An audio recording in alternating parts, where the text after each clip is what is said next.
Start of another work week here on Bird 365, your home for Eagles conversation. Yeah, we go all over the NFL, but we always come back to your hometown team, the Philadelphia Eagles. We are the Mac and Mac guys, presenting Birds 365. Jody McDonald, along with my partner, John McMullen, who looks like he's rocking and ready to go. John, did you have a good, relaxing weekend? No, I had a good weekend. Not relaxing, never relaxing. I'm like you, Jody. Always working, always doing something.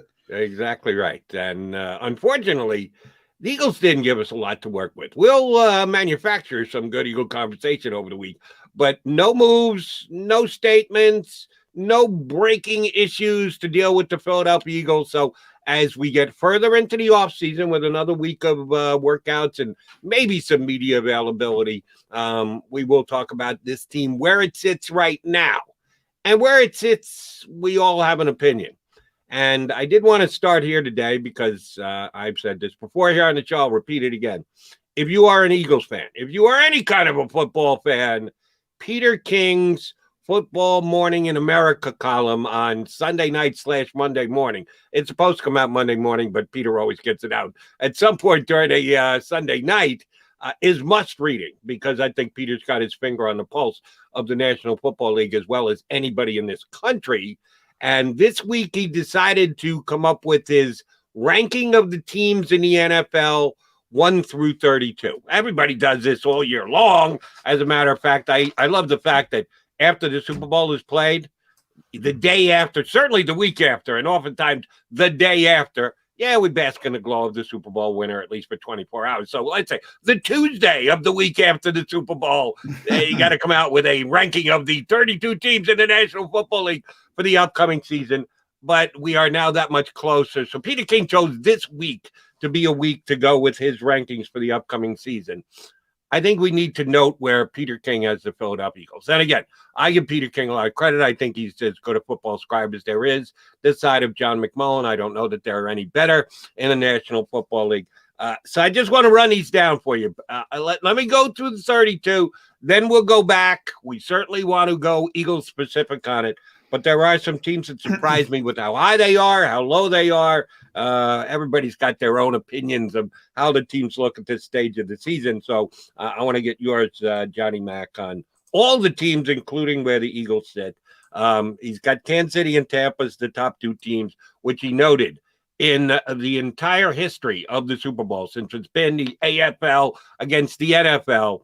There has only been one repeat Super Bowl, and that was 2 straight years, the Dallas Cowboys against the Buffalo Bills. Sorry about that, Bills fans. The Cowboys won both of those games. But it's the only time we've seen both teams get back to the Super Bowl after playing each other the year before. And he said those are the 2 top teams, one AFC, one NFC. So that looks like the matchup for him right now, and I don't really disagree with him there. He's got 2 more AFC teams thereafter, Buffalo and Cleveland. The highest Cleveland's been in a long time, at 3 and 4. San Francisco at 5. That's way too high for me. Rams at 6. New quarterback, Matthew Stafford. At 7, I forget who he's got at 7. I wrote Rams. It can't be the Rams. Baltimore. Ravens, that's what it says. It doesn't say Rams. What can I tell you? I don't have my glasses on. Ravens at 7. Packers at 8. That's if Aaron Rodgers stays. Chargers, Miami. I got Indianapolis at 9, Joe. Oh, I skipped over. My bad. I skipped over Carson Wentz's Colts. That's important. Oh, and I do want to get to that. Seattle at 12, Saints at 13. I think they can take an even further tumble. 13 is down from where we usually think of the Saints, but I think they can fall even more precipitously than that without Drew Brees. Cardinals, the WFT, first team out of the NFC East. He has the Redskins in the top half of the league at 15. The improving Bears at 16. The Patriots only at 17. Tennessee falling 18. Steelers 19 falling. Giants at 20. There's your second AFC, NFC least team. And the Cowboys right behind them at 21. Falcons 22. Vegas 23. You do realize I haven't gotten to the Eagles yet, right? And 23 teams, Steve. 24 would be the Vikings. 25 would be the Broncos. 26, Matt Rule and his Carolina Panthers, 27, the Cincinnati Bengals, and coming in at 28 with only 4 teams behind them for this upcoming season, your Philadelphia Eagles, rounding it out, Jacksonville, Detroit, the Jets, and the Texans. Eagles at 28th, and I did the quick math, Johnny Mac. Eagles had the 6th pick in the draft this year. We know they traded down, then traded back up. But if this standings were to finish exactly as Peter King laid it out, the Eagles would have the 5th pick in the draft, which means they're going to be even worse this year than they were last year. Yeah. Didn't you and I just go through this last week and say, hey, 8 and 9 is a possibility for this team? 8 and 9 isn't going to have you with the 5th worst record in the National Football League, is it? Well, I think there's 2 things here, Jody. We had Alex Marvez on last week, and we got sort of a national perspective. Now you see it from Peter. Nationally, nothing is expected from this team. Nothing. I mean, it's consistent. You look at the Vegas over-under odds, they're 6, 6.5, whatever you can get. Nobody expects this team to do anything. I think locally, people think, obviously fans, but I'm not even talking about fans. A lot of media people, I include myself, you had them at 8 wins. I think they're being a little over dramatic into how bad this team is, and more than the transition. I think nationally the big transition with the coach and the quarterback is what everybody lynches everything on. I think locally we know what happened to this team last year, and it was about injuries on the offensive line more than anything else. Now, I always say this is a big if. This is a big if. But if Brandon Brooks and Lane Johnson are out there, Jason Kelsey manages to play 16 games like he always does, Isaac Seumalo, who's ever at left tackle, as Ross Tucker said last week as well, we had him on, that's a top 10 offensive line all day. That's a top 10 offensive line all day. So if those guys are out there, they're going to win more than national people expect. But I don't think national people are paying attention to the offensive line, to be honest. They're looking at the coach and the quarterback. That's it. And the coach and the quarterback look bad from an outside perspective. Got to be honest about that. You know what? The most interesting thing Peter wrote, and this is something we've gotten over locally, but every once in a while it slaps me in the face. And he said the biggest surprise in the entire NFL, the most surprising thing that happened last year, more than Tom Brady at 43 taking the Bucs to the Super Bowl, was that Nick Sirianni and Jalen Hurts are here and Doug Pederson and Carson Wentz aren't. That is the biggest just upset of a situation in the entire league. And that's what everybody's hanging their hat on. That's it. It doesn't go past that.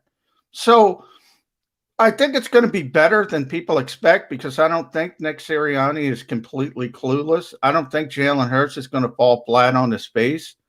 But I do understand the national perspective and the fact that it looks like a disaster.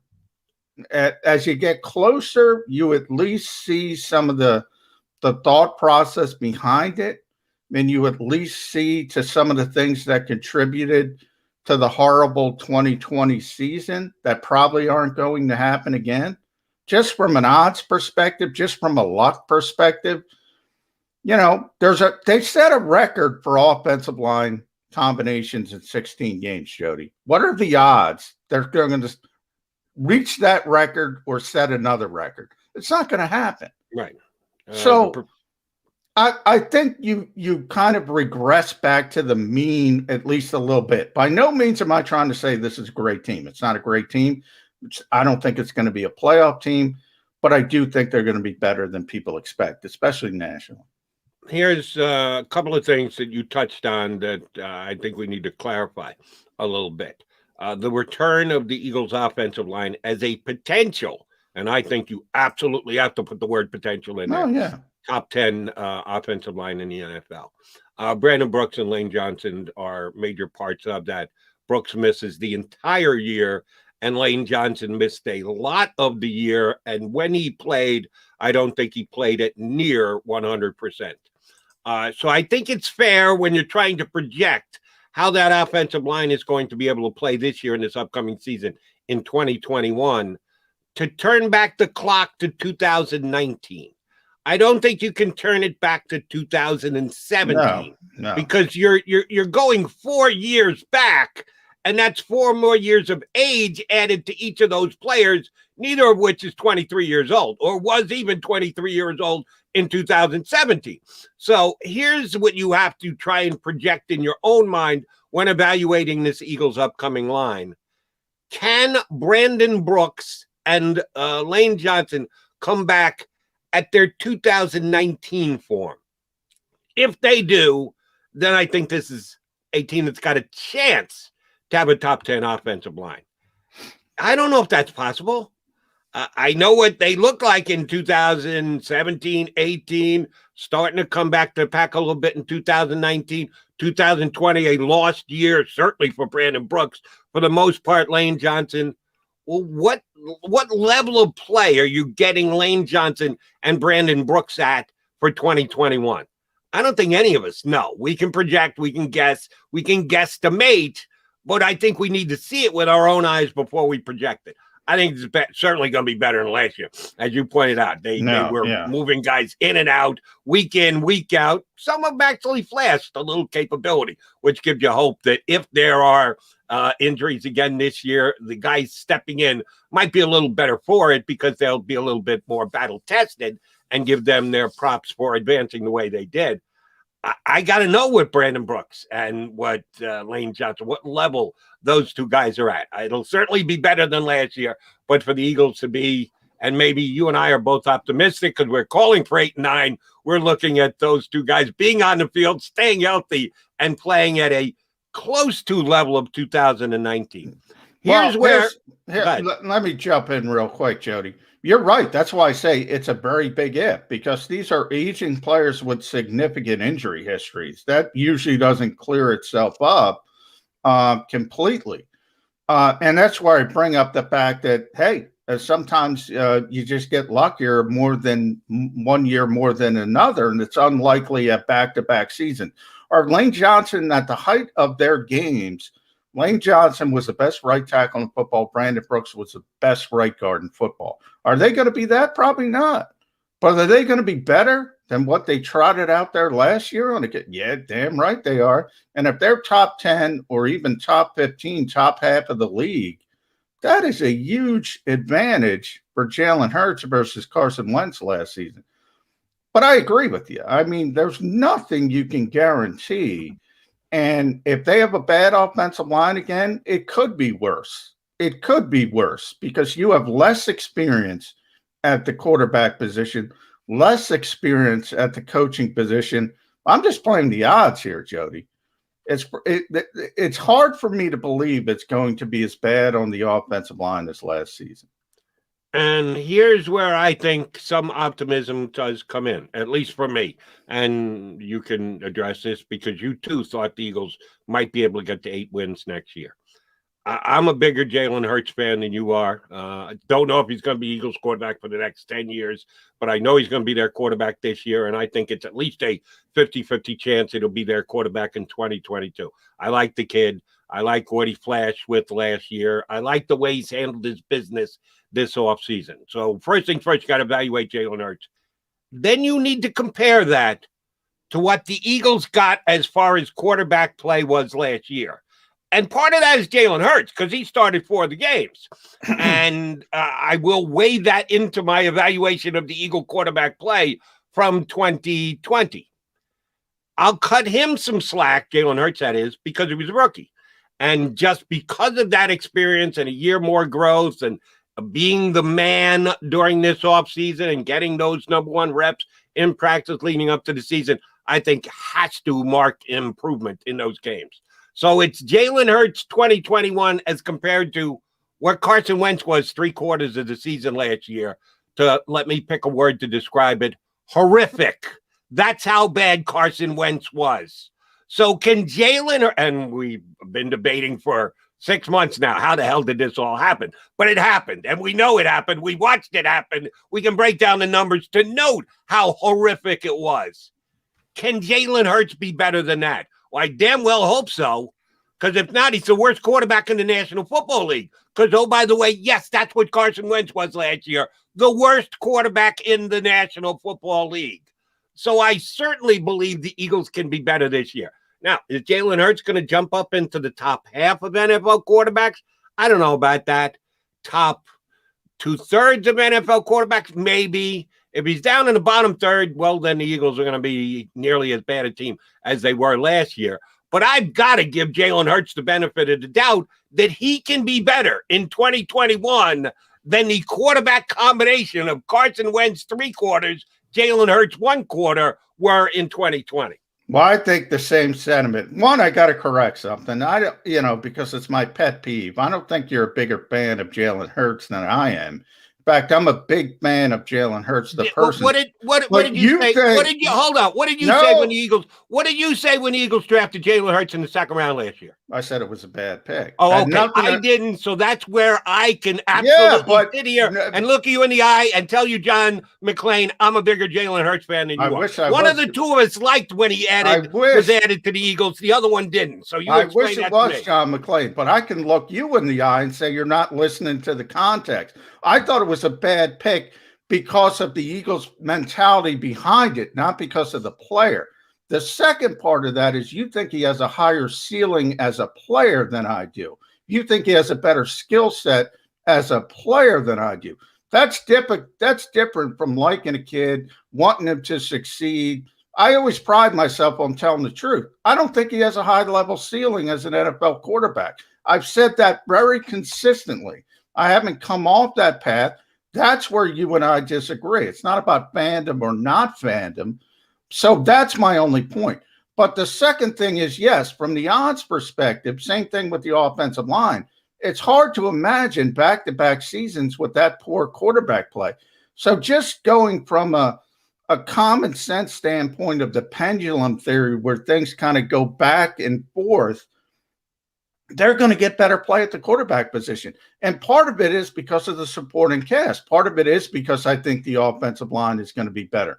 Part of it is because I think the skill position guys are going to be better with not only the addition of Devontae Smith, but also I think Miles Sanders is, really on top of it and understands. He spoke to us last week. You rarely hear players admitting, I wasn't real good at pass protection or catching the football. He understands that.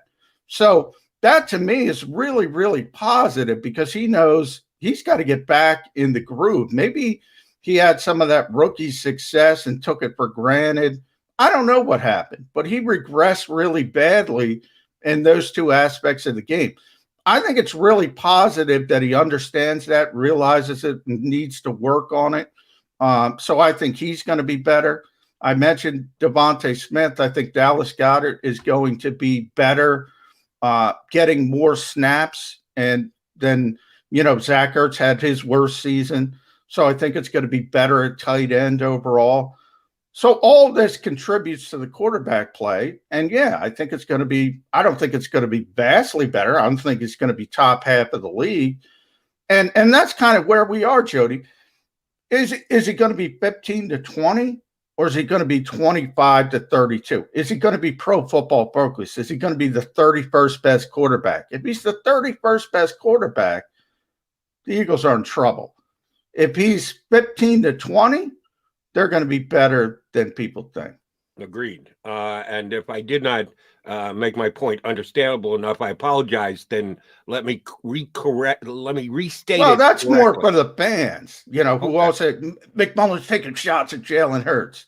No, I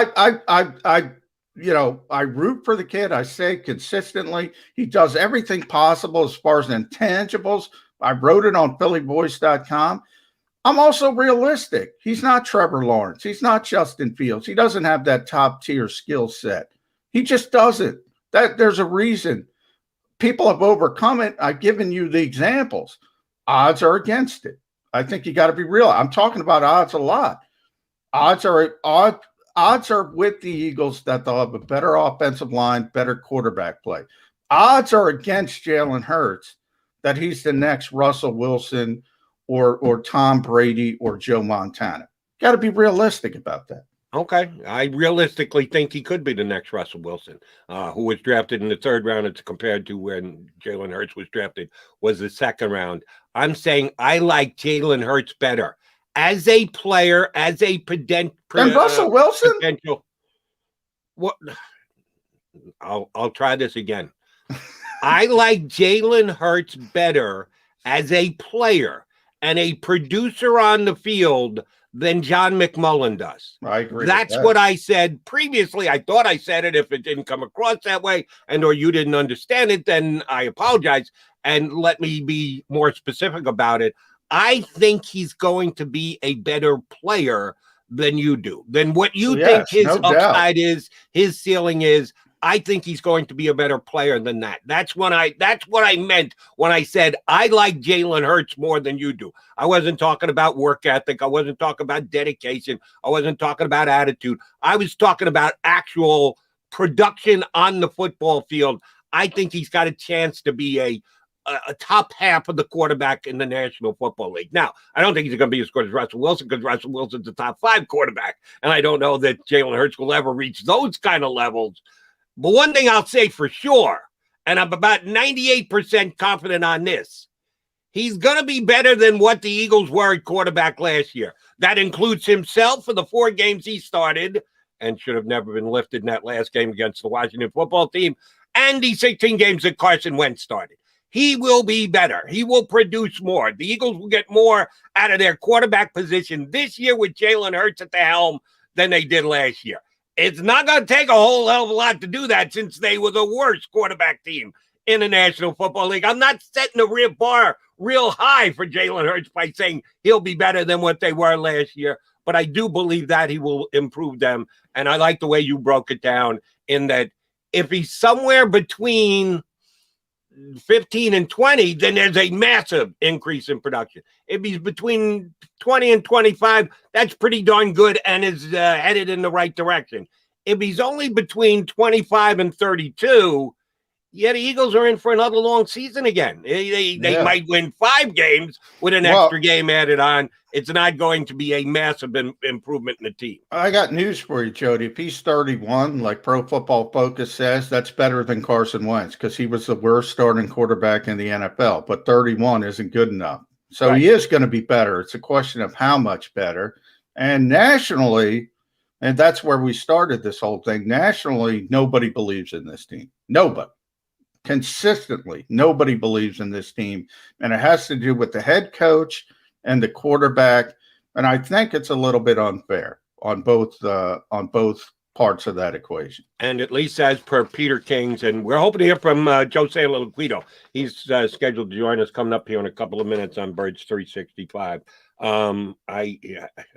Maybe it was a Freudian slip on my part. I wrote down Peter King's top 32 rankings, 1 through 32. And I lost where did he have the Colts again? Number 9. Number 9, which means he thinks Carson Wentz is going to be able to do the job and have that bounce back year. I don't know that that's going to be the case. That's one of the things we will talk about with our next guest. First guest of the day, first guest of the week. Joe Santoliquito, contributor for PhillyVoice.com, going to hop aboard with Mac and Mac right here on Birds 365. If you missed any of today's show on the JAKIB Media channel, listen to the podcast on your way home. Available on YouTube, Apple, and Spotify.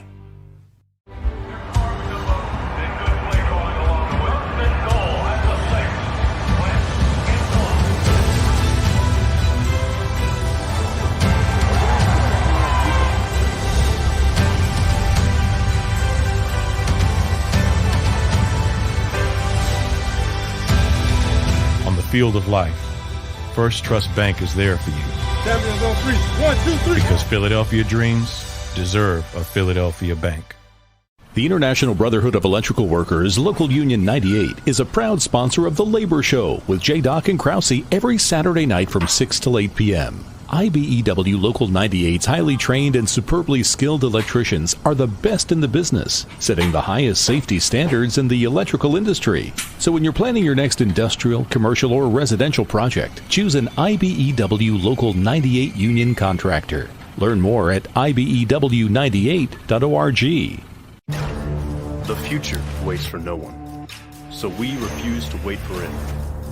We're not just pilots and engineers. We are pioneers. Today, battles are waged in nanoseconds, and planes are piloted from the other side of the world. We turn night into day and fly missions into space. The future's not coming. It's already here. This is the future. Join us and be the future. The savoring taste of a good bag of beef jerky is so enjoyable at any time of the day, as long as you can find it. Here's what we suggest. Pure Bull Beef Jerky is our answer, and soon it will be yours. Locally produced in the Philadelphia region, this high-quality, healthy protein snack is easy to secure. Go to steersnacks.com, and you'll see hot garlic, tropical heat, Pure Bull dry rub, and our favorite, Huck and Fod. What's that? Huck and Fod. Go now to steersnacks.com. Welcome to the Wildwoods, the perfect place where you can safely do everything or nothing at all. Catch a wave, take a nap, go for a drive, grab a bite. It's your vacation, and we're doing everything we can to make it a safe one. The Wildwoods. Your vacation, your way.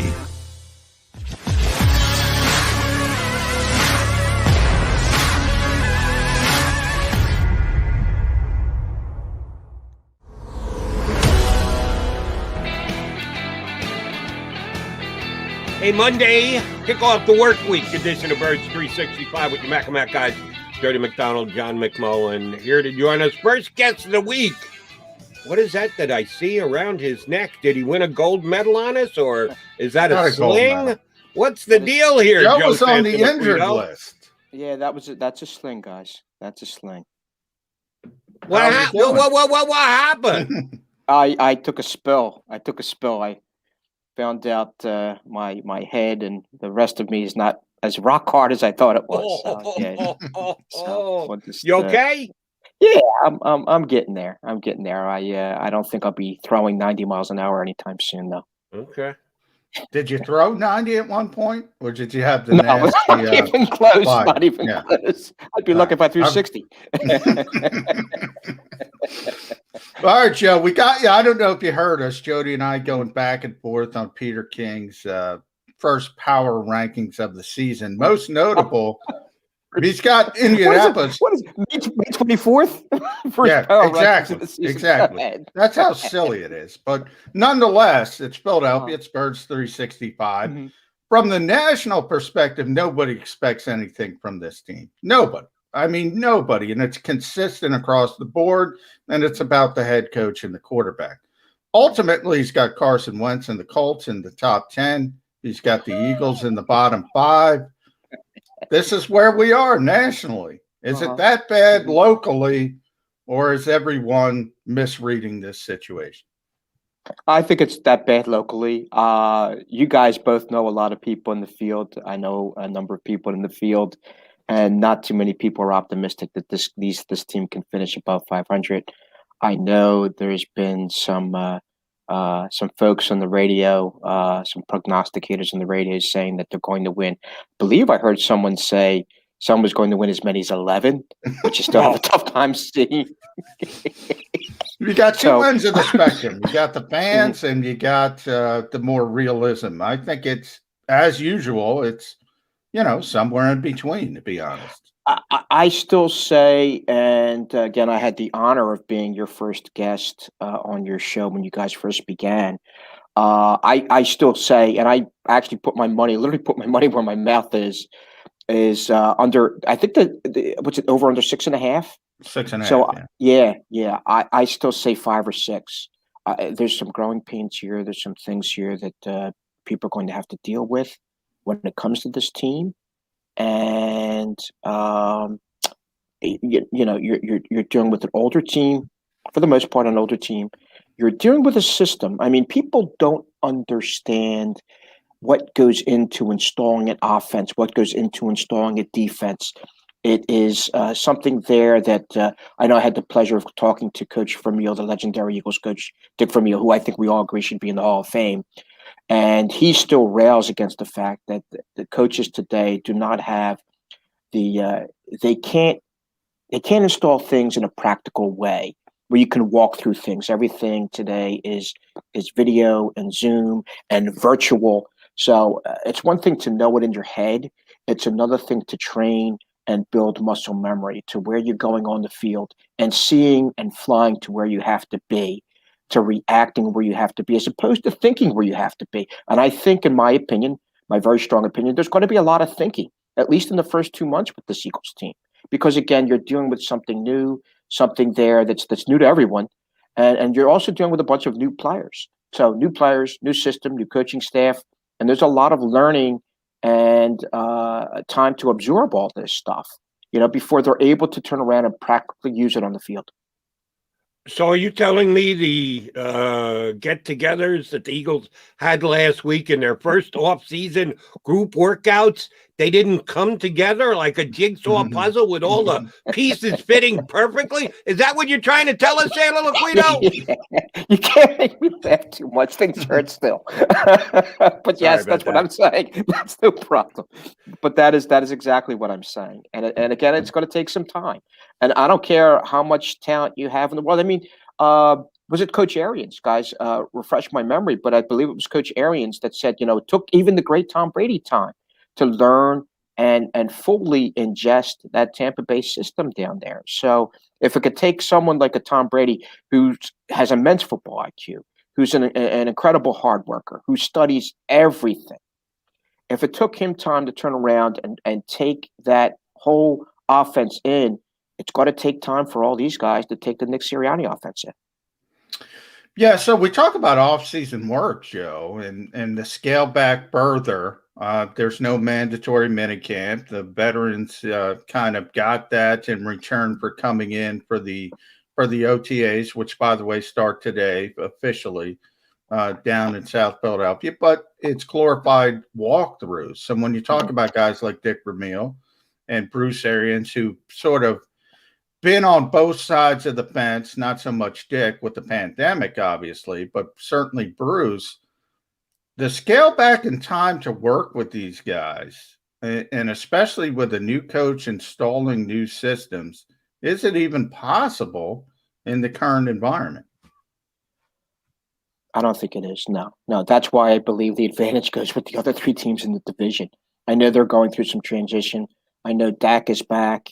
And even though he knows pretty much, I'd like to believe he knows McCarthy's system. And correct me if I'm wrong, too, he was having super games up until the injury. So, if he even comes back even close to that, obviously you see Dallas. And people still forget how close the Giants were to making the playoffs. I had the pleasure of talking to Joe Judge, which that'll come out in maybe in a couple of days. But I had the pleasure of talking to Joe Judge a few weeks ago, one-on-one for quite some time. And Joe feels really good about the culture that he's installed and the arc of that team and where they're going. And if you look at the three teams in the NFC East, despite the fact that how deplorable the NFC East was last season, you're dealing with still a Washington team that has probably, if not the best, certainly one of the best defensive fronts in the league.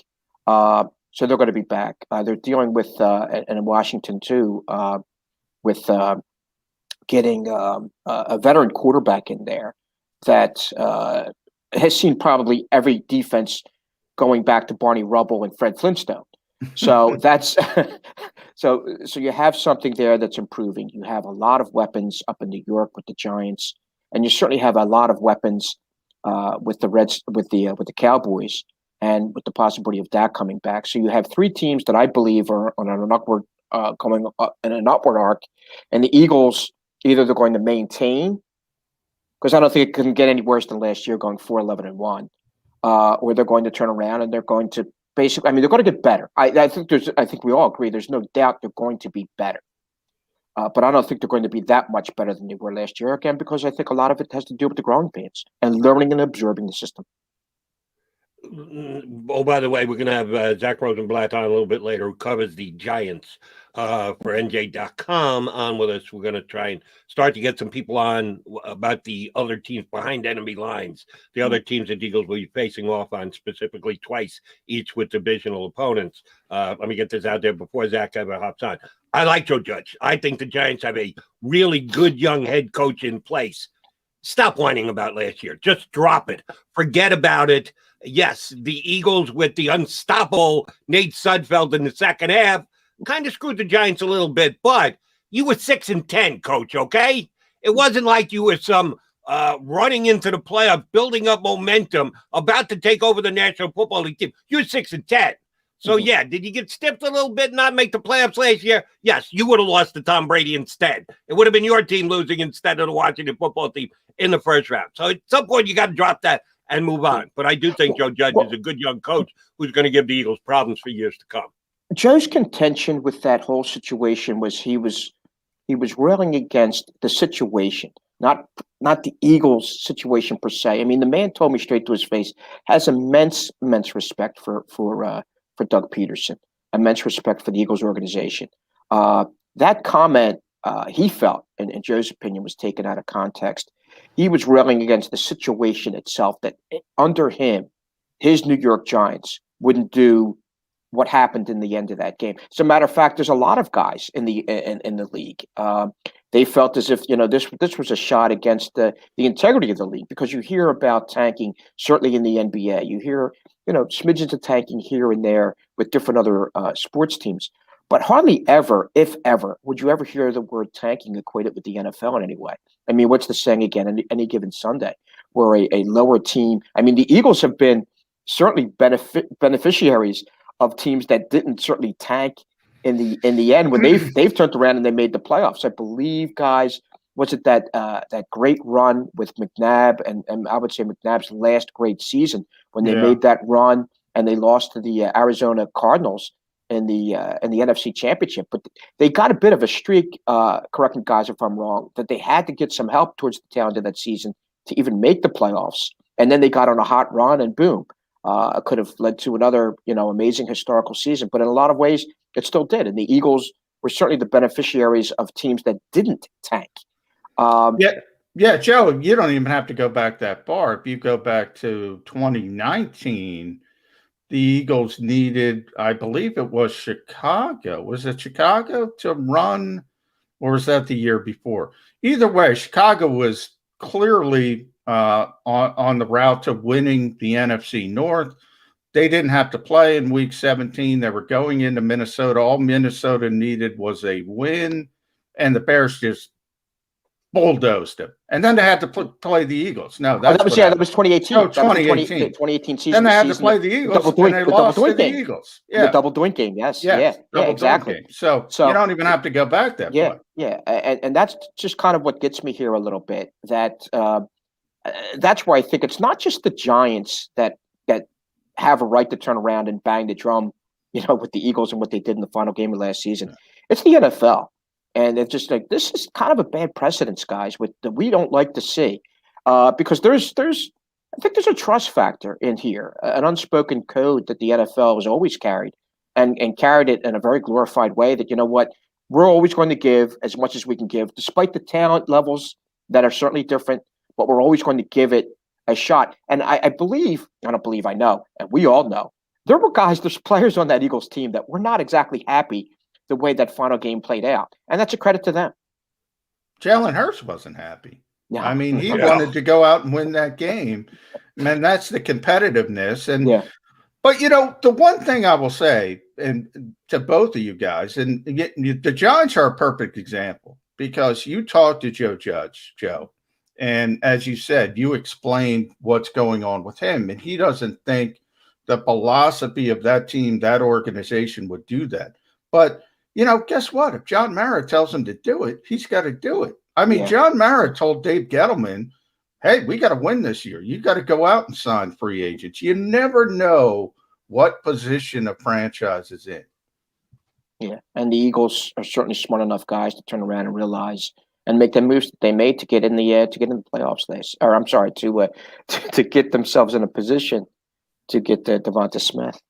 Yeah. Right. So if you want to look at it that way, it did end up being advantageous. Although they had the 6th pick, they traded back to the 12, then they traded back up again. So it does kind of get lost in the wash over time. But that last game, and they did get a 1st-round pick from it too. In a sense. They got an extra, cost them a 3rd to move back up, but they got an extra push. So yes, eventually a plus on the ledger side for the Philadelphia Eagles. All right, so Peter King. Can I ask you two guys questions here, real quick here? What did Peter King base his opinion on in terms of putting the Colts in the top 10? I help me out here, guys. Educate me. That's exactly Santoliquito. Thanks for doing my job. That's exactly where I was going next. You beat me to it. How are the Colts in the top 10? They acquired the worst quarterback in the National Football League last year. And that's supposed to be an upgrade from, yes, old man Phillip Rivers, who wasn't what he used to be, but still was proficient enough that he wasn't the last-ranked quarterback in the National Football League.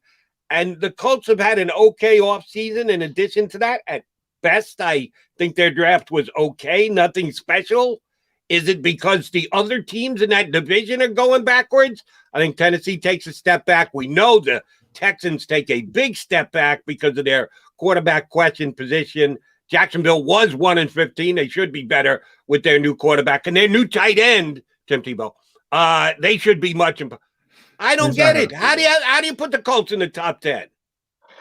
I think the thinking here is that locally, we know something that they don't know. We know Carson Wentz can't play. Well, we know he can't play the way he played in the 2017 season.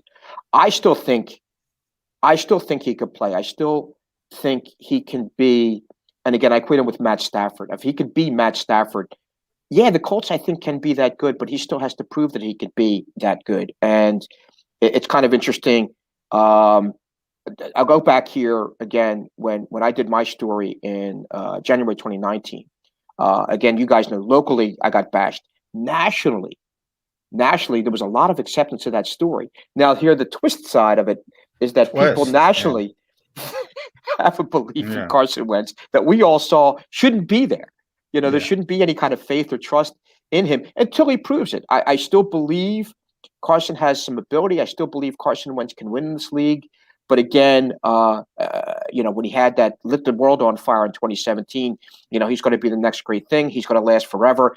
And the remnants of there's still many people that believe that. And I don't think I have to argue with the two of you guys that there's certainly not a belief in that here in the Philadelphia area. Yeah, I mean, I can only speculate what Peter's thinking. My assumption, because I've talked to a lot of national guys, it's not 2017 Carson Wentz. They expect to see 2018, 2019 Carson Wentz. And you look at Indianapolis, it's a playoff team. It's a good supporting cast. He's comfortable with Frank Reich. Quentin Nelson is the best offensive lineman in professional football. Yes, the best offensive lineman in professional football. They bring in Eric Fisher, so you're going to have a better offensive line than he had last year. These are some of the things that you think, okay, the Colts might be pretty good. But if he plays like he played last season, they're not going to be good. So do you believe in Frank Reich getting him back on the right track? Do you believe in that offensive line making things easier for him? That's the only avenue I can get to where Peter's getting. Well, I have a personal bias here because I go way, way back with a young man who I've known since he was 13. Covered him at Salem High School. Guys, you know where I'm going with this. Covered him at Salem High School, covered him at Wisconsin. Special young man on a lot of different levels. John Taylor. John Taylor's going to be a factor.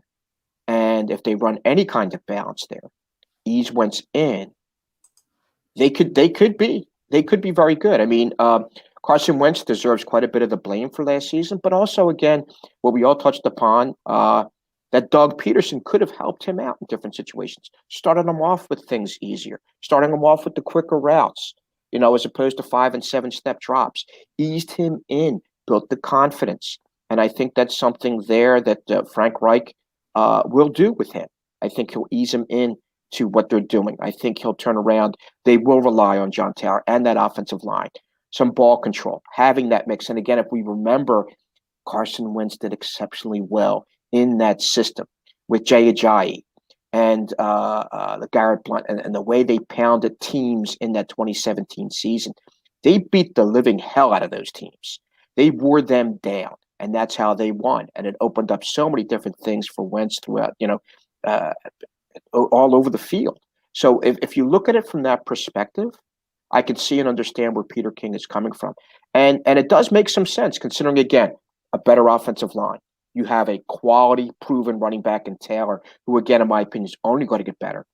And again, this feeds all into, hey, Carson, you don't have to do it all alone, which I think Carson felt. Now, it certainly wasn't the case in Philadelphia, but I feel very strongly is that what Carson felt? That's exactly the way Carson Wentz felt. What, John, you're down there a lot. What did you feel he took more onto his shoulders than he should have last year?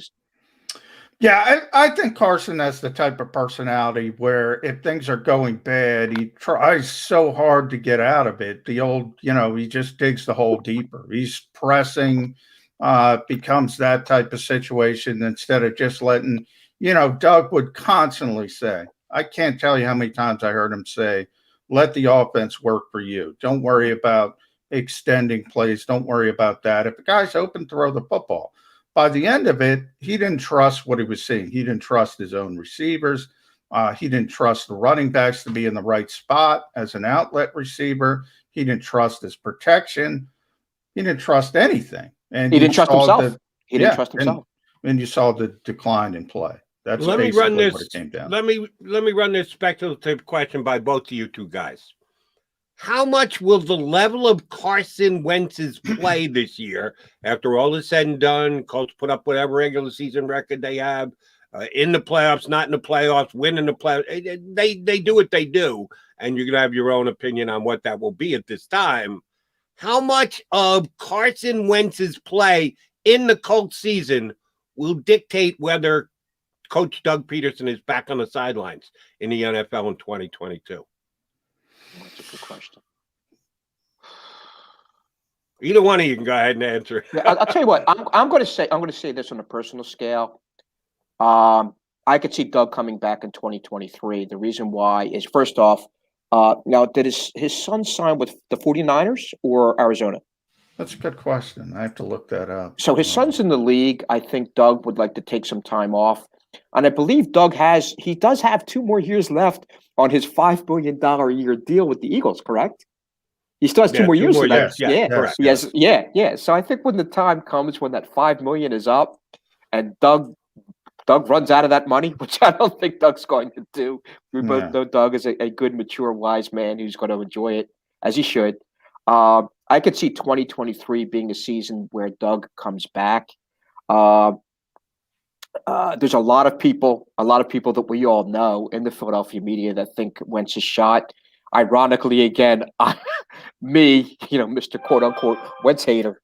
I shouldn't do that. I don't think he's completely shot. I think they can win in Indianapolis, and I think he needed a new start. Now, but I also believe I think it's going to be a castle that crumbles down next season when people get him and everybody in the AFC South begins to improve again. But I think what Wentz is capable of doing under Reich is going to be it could be good. It could be very positive.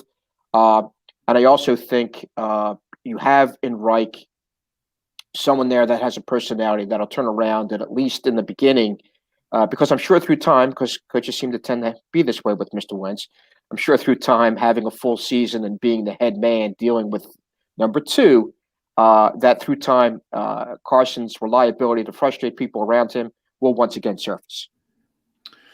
Now, Josh signed with the 49ers, so he gets to learn under George Kittle. So that's pretty good. Yeah, but secondly, from my perspective, I think the bigger issue with Doug is here. I really do. And not even with Jalen Hurts as much as some of the young players. I think you probably heard it too, Joe. One thing I think you can criticize the old coaching staff on was the lack of developmental aspect of this organization, young players not moving forward. So if Jalen Reagor turns into, wow, Jalen Reagor's a good player, I think that hurts Doug Pederson more than something that's going on in Indianapolis. I But agree with that. second part of what you said, waiting.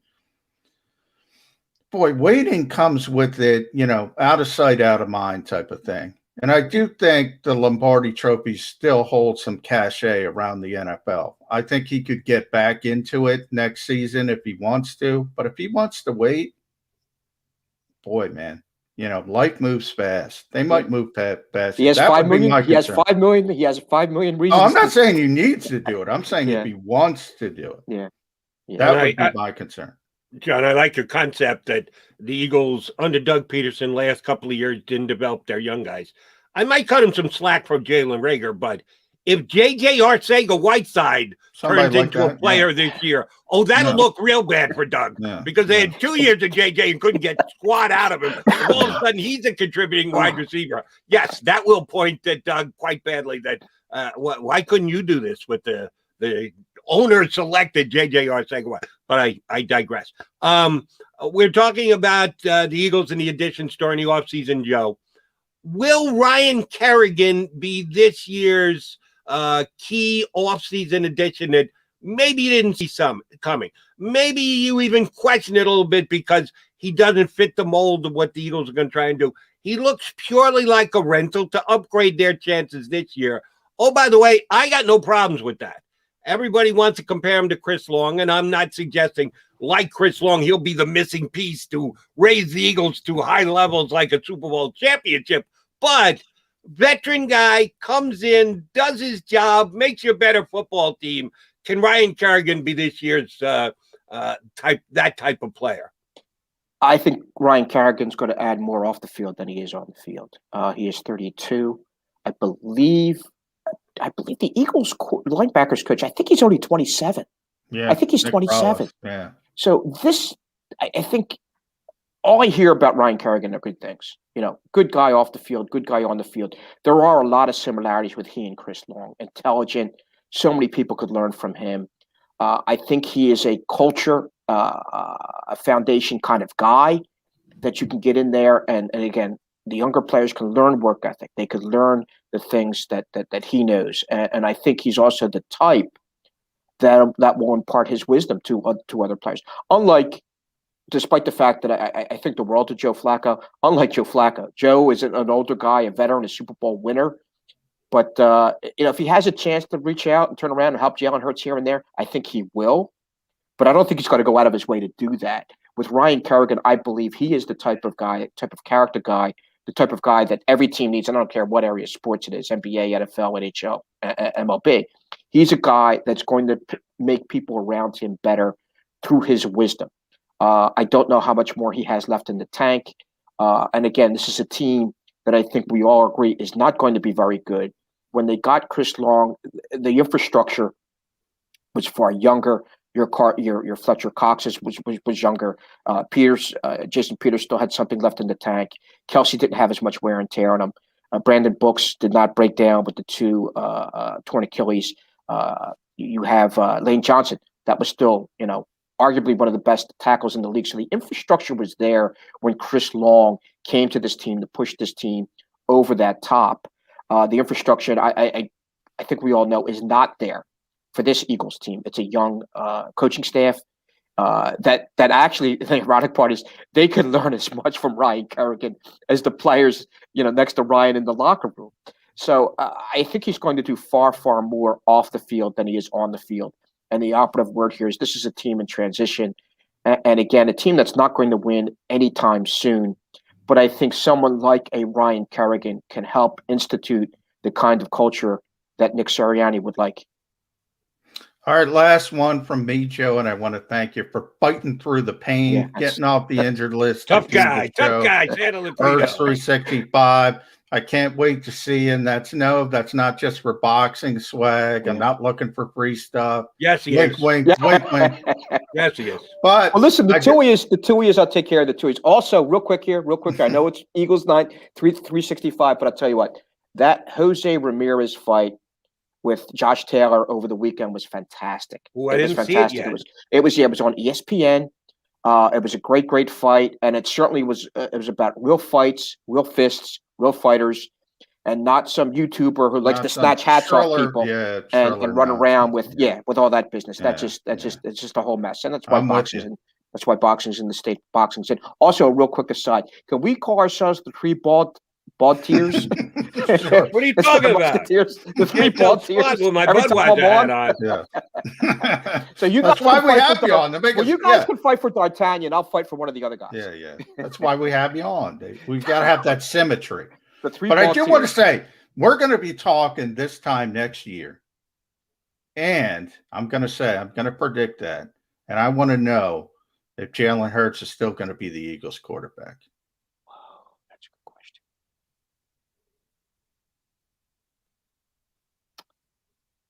I've stumped Joe Santoliquito. Yes, you have. Yeah, you know what? Oh man.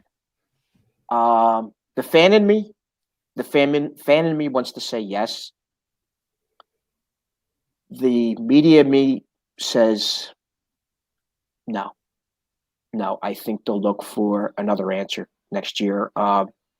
Again, talking to some of the things, some of the coaches that I know in the SEC, and some things that still resonate with me, is his inability to throw the ball, basically throw the ball the way Wentz threw the ball. All the intangibles are certainly there: leadership, character, willing to run through a brick wall, wanting to play in that last game against Washington. All those things are certainly there. But when that inability comes, when you're not able to do the things that you're supposed to be able to do as an NFL quarterback, that certainly starts to surface. I don't know if he has, and again, the twist of it is that I don't know if he has all the talent that Carson Wentz has or had.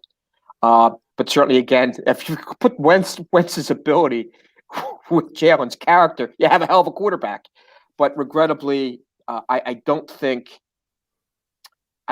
he's going to make that quick of a maturation process, that much of a positive arc that quickly. I think he's going to be running for his life most of the season. I don't see Brandon Brooks and Lane Johnson holding up. We still don't know what the situation is with Hurts. It's a very nebulous situation that he's walking into, and again, compounded by the fact that this is his second year. He's dealing with a second head coach. He's dealing with a second offense that he needs to learn. And again, there's growing pains. And I don't know if the Eagles, more specifically Harry Roseman, would be that patient to grow with him just yet. It's going to be a matter of whether or not the Eagles will have the patience with him. I don't believe they will.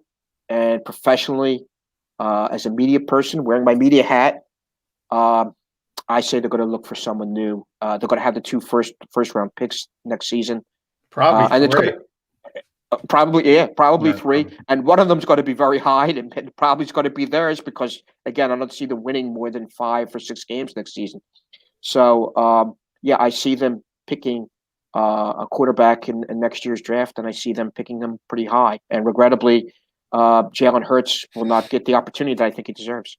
All right, my last question, I'll make a percentage rather than yay or nay. But basically, it's the same thing, because if it's over 51%, it's a yay. If it's below 50%, it's a nay.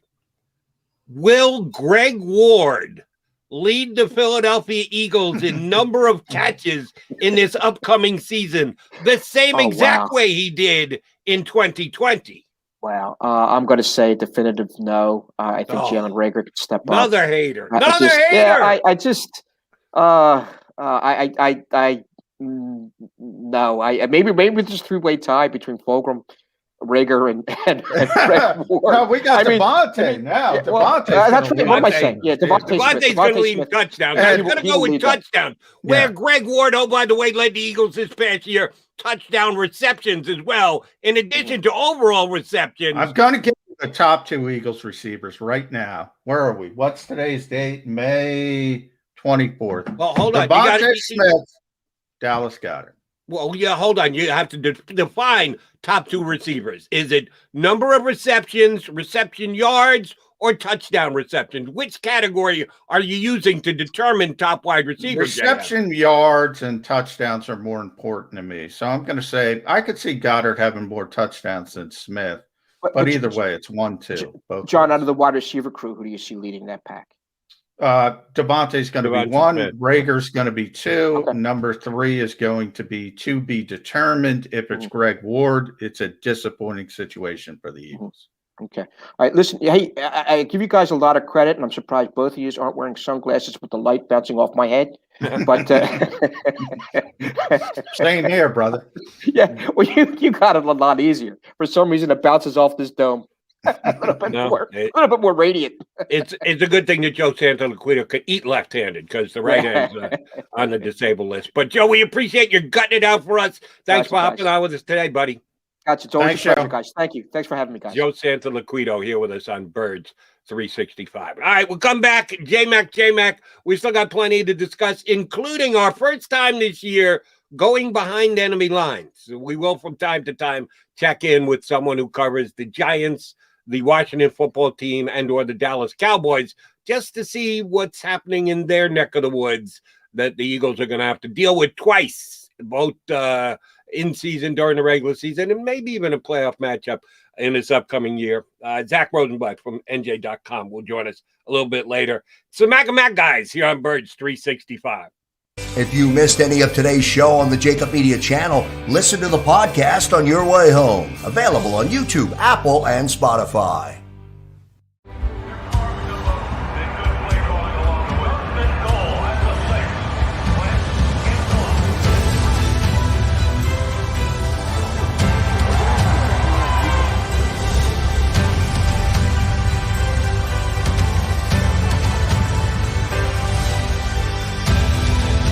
Field of life, First Trust Bank is there for you. Champions on 3. 1, 2, 3. Because Philadelphia dreams deserve a Philadelphia bank. The International Brotherhood of Electrical Workers, Local Union 98, is a proud sponsor of The Labor Show with J. Doc and Krause every Saturday night from 6 till 8 p.m. IBEW Local 98's highly trained and superbly skilled electricians are the best in the business, setting the highest safety standards in the electrical industry. So when you're planning your next industrial, commercial, or residential project, choose an IBEW Local 98 union contractor. Learn more at ibew98.org. The future waits for no one, so we refuse to wait for it. We're not just pilots and engineers. We are pioneers. Today, battles are waged in nanoseconds, and planes are piloted from the other side of the world. We turn night into day and fly missions in space. The future's not coming. It's already here. This is the future.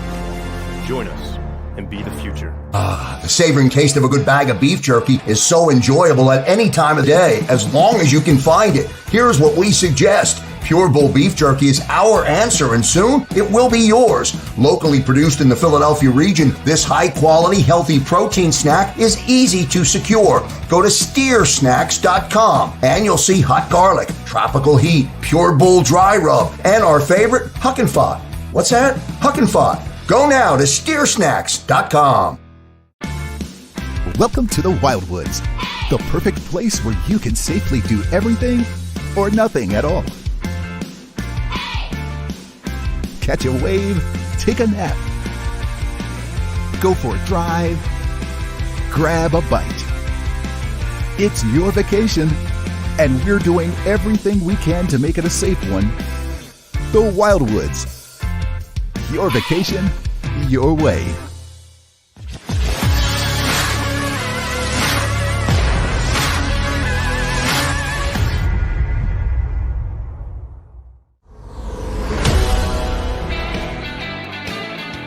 Hour number 2, a Monday get-together here on Birds 365. The Mac guys, John McMullen and Jody McDonald hanging with you.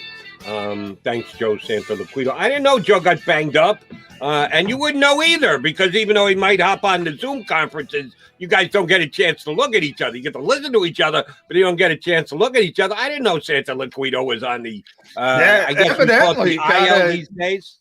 Yeah, he was on the DL for a while. He got a concussion as well. So he's been fighting through some stuff. So this was the first time he said he was cognitively there to where he could do a spot.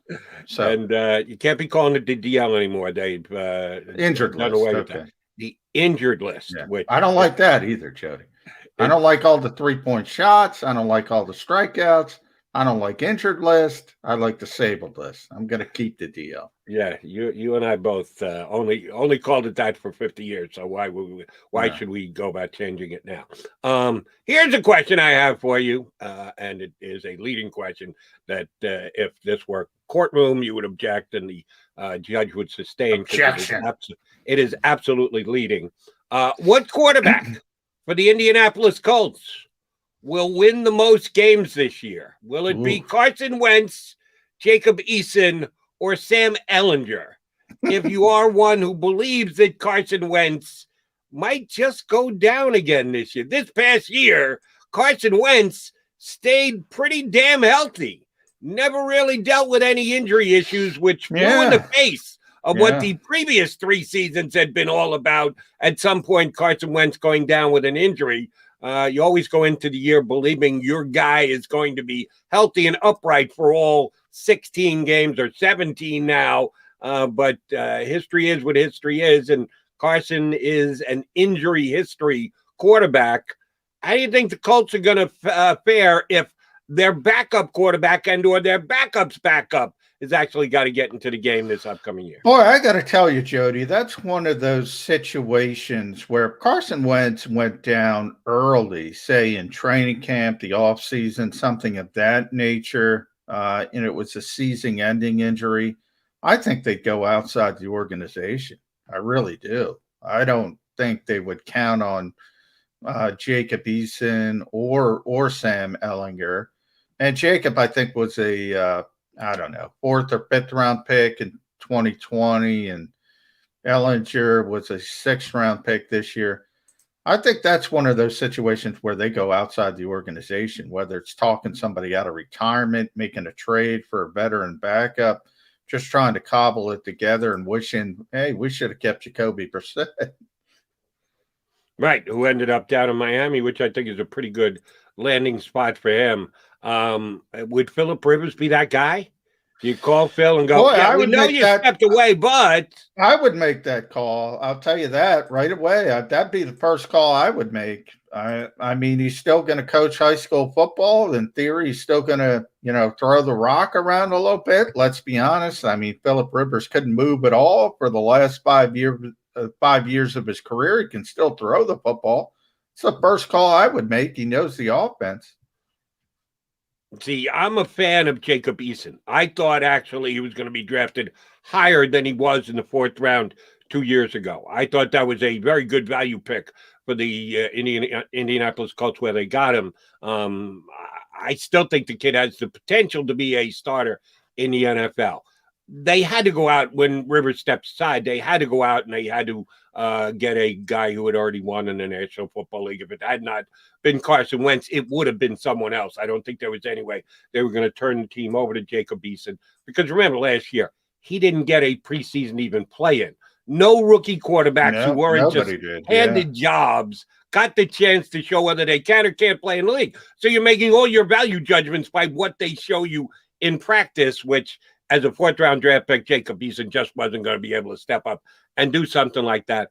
But with a full preseason this year, if it's like week 1 of the season, I think that's probably going to be a little late in the process. I think they're going to give Jacob Eason the chance. I was actually a little surprised that they picked Ehlinger when they did. I know 6th round is 6th round, and it's kind of a lottery ticket thing.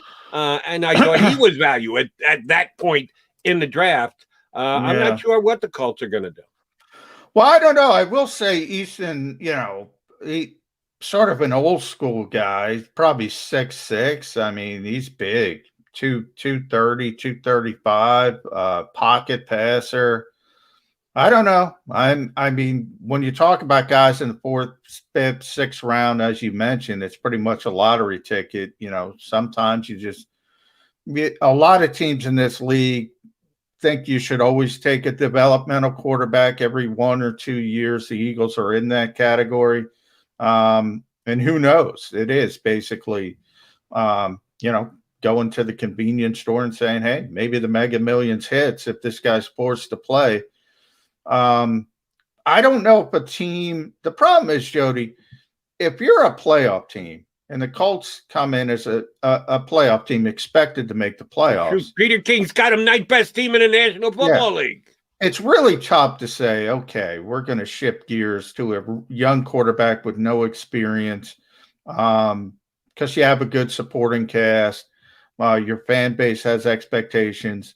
I just think it's really tough to do in the NFL. And most teams will go out and try to get that veteran quarterback just to try to stay competitive. But, yeah, anything can happen.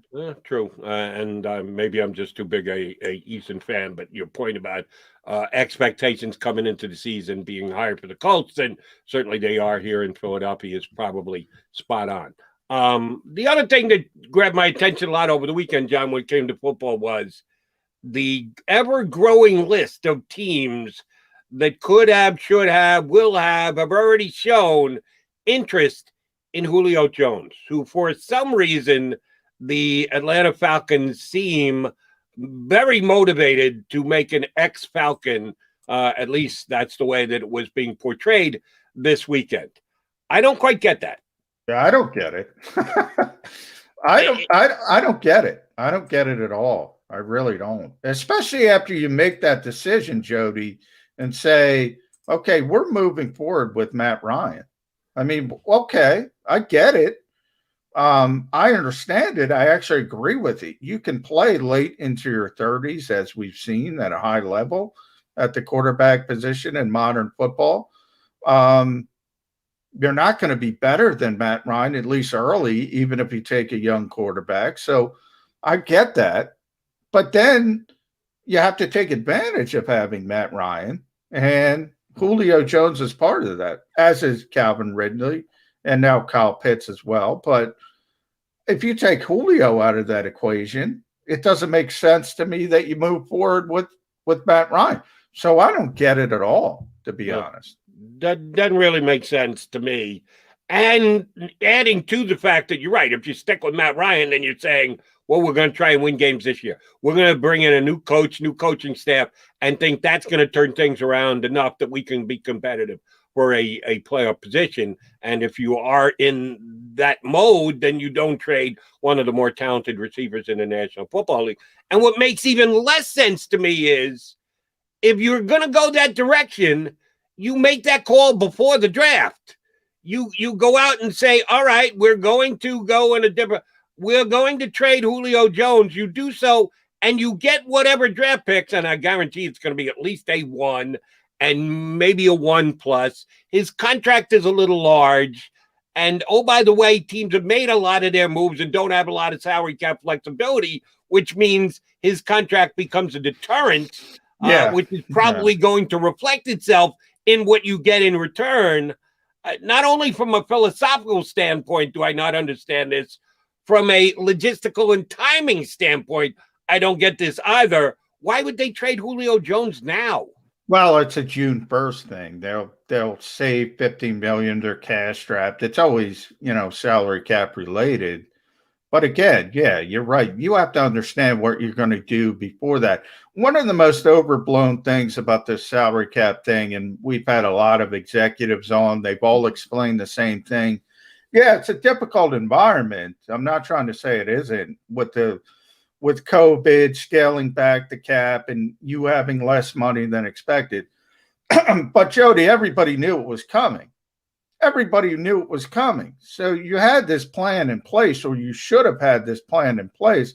And all of a sudden, this feels very fly by the seat of the pants to me from the Falcons' perspective, saying, oh, we can save $15 million post June 1st if we move Julio Jones, release him.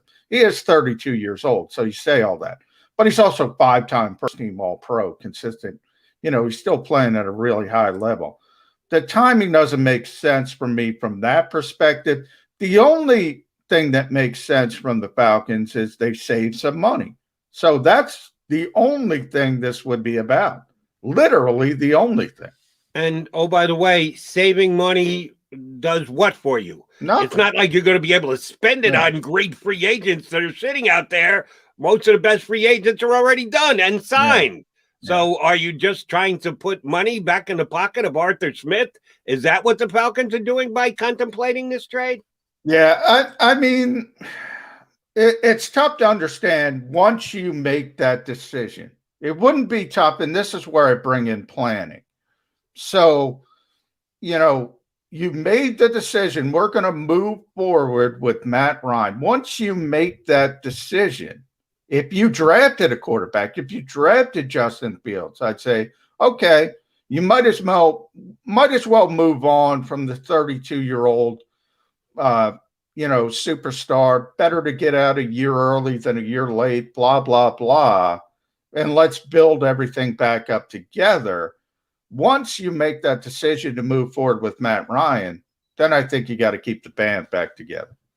And, oh, by the way, you want to take a guesstimate as to where you think Julio is going to land? Because, I have a number one choice. Well, I would think New England, but, I think he's going to be in Atlanta. But I would say the Patriots would be Randy Mossing the Falcons. Could very well be. I'll tell you where I think he's going to land. What happens in Vegas stays in Vegas, including Julio Jones. It's such a Gruden Mayock type move because Mayock loved him when he came out in the draft almost a decade ago.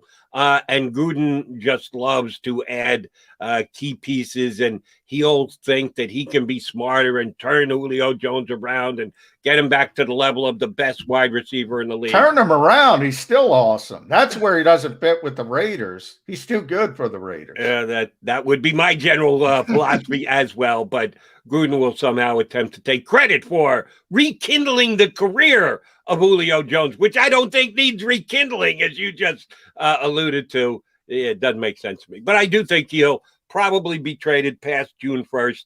And that's an okay thing, because who did the Eagles open the season with this year, John? The Atlanta Falcons. In Atlanta. And I don't think Julio Jones will be there for that game. All right, yes, the Eagles play the Falcons week 1, and they play the New York Football Giants twice in this upcoming season. Peter King laid out his rankings for the teams, power rankings to start the season. He had the Eagles 4th in the NFC East. He had the Giants 2nd in the NFC East, actually ahead of the Cowboys. We're going to go behind enemy lines. Coming up next, we will do this from time to time, drop in with someone who covers one of the teams that's on the Eagles' upcoming schedule for this year.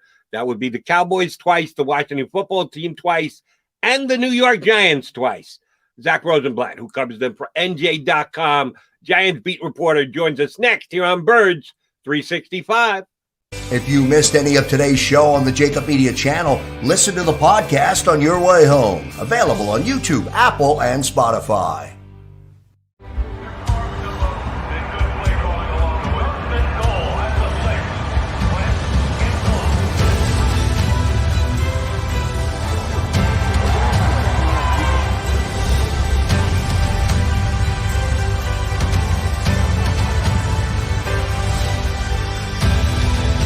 Field of life, First Trust Bank is there for you. Champions on 3. 1, 2, 3. Because Philadelphia dreams deserve a Philadelphia bank.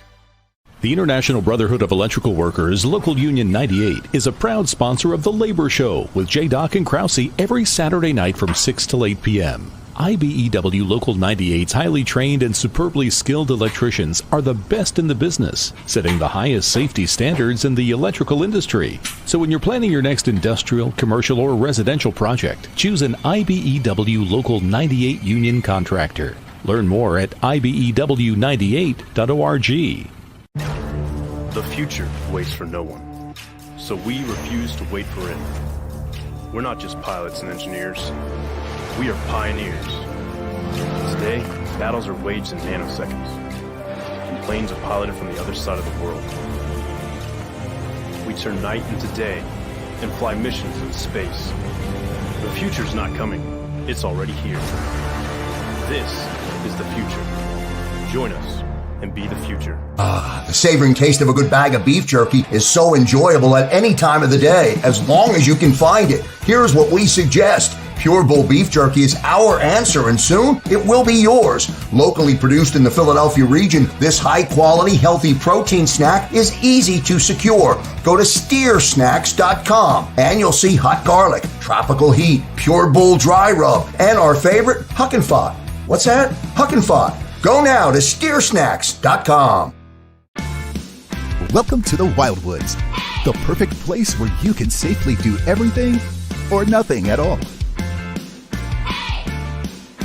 Catch a wave, take a nap, go for a drive, grab a bite. It's your vacation, and we're doing everything we can to make it a safe one. The Wildwoods. Your vacation, your way.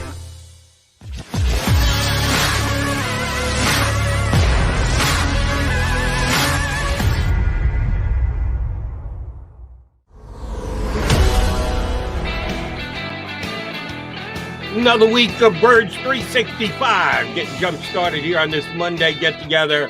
Mac and Mac guys, John McMullen, Jody McDonald here with you. All right, we're going to give a little insight to the upcoming season for the Eagles. In it, they have to face off against the New York Giants twice. We know the Giants weren't happy with the Eagles at the end of last season. Wonder why? Week 17. Here to shed some insight on both the Giants roster coming up and, yes, how mad they still are up the turnpike is Zack Rosenblatt. He covers the Giants for NJ.com. Zach, Jody Mac, and Johnny Mac here. How you doing? How's your offseason going? It's not so bad. It's the Giants had an exciting offseason. Obviously, they did a lot of stuff, which is always good for my purposes. So, yeah, it's good. And the weather's getting nice now, so can't complain. Yeah, it is good. Good to see you, Zach. You too. You mentioned all the things Dave Gettleman did in the offseason. I think the last time the Giants went heavy into free agency, they were very successful. Kind of, I think Jerry Reese's last year, they won 11 games. Since then, they've kind of fallen off. And now, was that sort of a decree from John Mara to say, hey, we've got to go get into this thing, into this playoff race, not only the NFC East, but the NFC as a whole, because they made a lot of moves in free agency, a lot of high-profile moves. Yeah, John Mara definitely has said on multiple occasions, like, I'm tired of losing. You know, they've made the playoffs once in the last 9 years, and that was that 1 year you were talking about, which is, you know, they spent all that money to make it the 1 year, and then everything fell apart again after that. So, like, that's not what you want when you spend a bunch of money in free agency. You need it to last more than a year, obviously. But you know, I think the message at the end of last season was they were very happy with the progress. You know, they were almost in the playoffs. They did well in the division. You know, I think they were kind of ignoring the fact that it was the worst division in the league, but they did go 6-10, which is an improvement, and they were playing better at the end of the year. There was some excitement, and you could tell that, like, really helped Dave. Like, there wasn't even a consideration that he would be fired or anything like that. So I think there's definitely a win now mandate. I don't think they would have approved spending as much money as they did. I mean, they have Leonard Williams, $63 million, Kenny Golladay, $72, Dory Jackson, $39, and then they even gave Kyle Rudolph like $12 million, and he's like an aging tight end. So, and they did all that stuff in the draft. So it's been an interesting offseason because they clearly are doing a win now decree, but at the same time they also are sticking with Daniel Jones, which is going to be kind of like their make or break. And they didn't do any moves really on the offensive line, which was a risky move considering it wasn't very good last year, but they're kind of banking on developing these young guys. So they're kind of putting all their marbles in the basket of the QB, the offensive line, and a bunch of guys with injury history. So there's a lot of risk here, but I think there's also a lot of potential on this team. From the outside looking in, and you've got a better inside look than us, and that's why we have you on the show with us today. You're right. Giants didn't make many changes along the offensive line. Outside, wide receivers, drafted a running back. Yes, certainly gave more weapons and tight end, more weapons for Daniel Jones, but didn't take care of the interior. Is part of that they expect a contribution from Nate Soldier? You talk about free agent acquisition. They spent a lot of money a couple of years ago to bring Nate Soldier in. Not great first year, opt out last year, still under contract, making big bucks, big cap hit from Nate Soldier. I've heard very little as to his prospects for this upcoming season. What do the Giants think they can get out of Nate Soldier this year? Well, it's funny you say it because, you know, they came out of free agency a couple years ago and they made him the richest offensive lineman free agent in NFL history. And now ideally he doesn't play this year. I would say they have two guys they drafted last year, and Andrew Thomas at left tackle. He's locked in as a starter, and they have Matt Pert, who they drafted in the third round, who they want to win. He's going to compete with Solder for right tackle, which Solder hasn't played since his rookie year. At the same time, like, it's interesting. I didn't think they were going to bring Solder back. I thought they would just cut him. He agreed to like a significant pay cut. He opted out last year, like you mentioned. He had his worst year of his career the year before that. And he's their swing tackle now. And odds are he's going to have to play at some point this year because, most teams at this point, people don't play 16 games very often, it seems like. So I would say expectations aren't very high for him, though the team really does like him. He's a leader. He has the Patriots background with Joe Judge and previously. But, it's funny because, like you said, like they spent so much money on him, and it's essentially his third year of his deal, and he's expected to be a backup. So. Zach, I do want to go back to the draft because that's such an interesting part of this for the Eagles, and the fact that they jumped ahead of the Giants to get to number 10 to take Devontae Smith. I look at the Giants and I look at their playmakers, and you mentioned the contract with Kenny Golladay. They have Sterling Shepard. They have Darius Slayton. They ultimately moved back and drafted Kadarius Toney. But even before that, were the Giants really looking at Devontae Smith? Why did they need a receiver at number 10 overall? Well, I think they would have drafted him, absolutely. I think that was their plan, and I think the Eagles knew that. I don't think it was that much of a secret.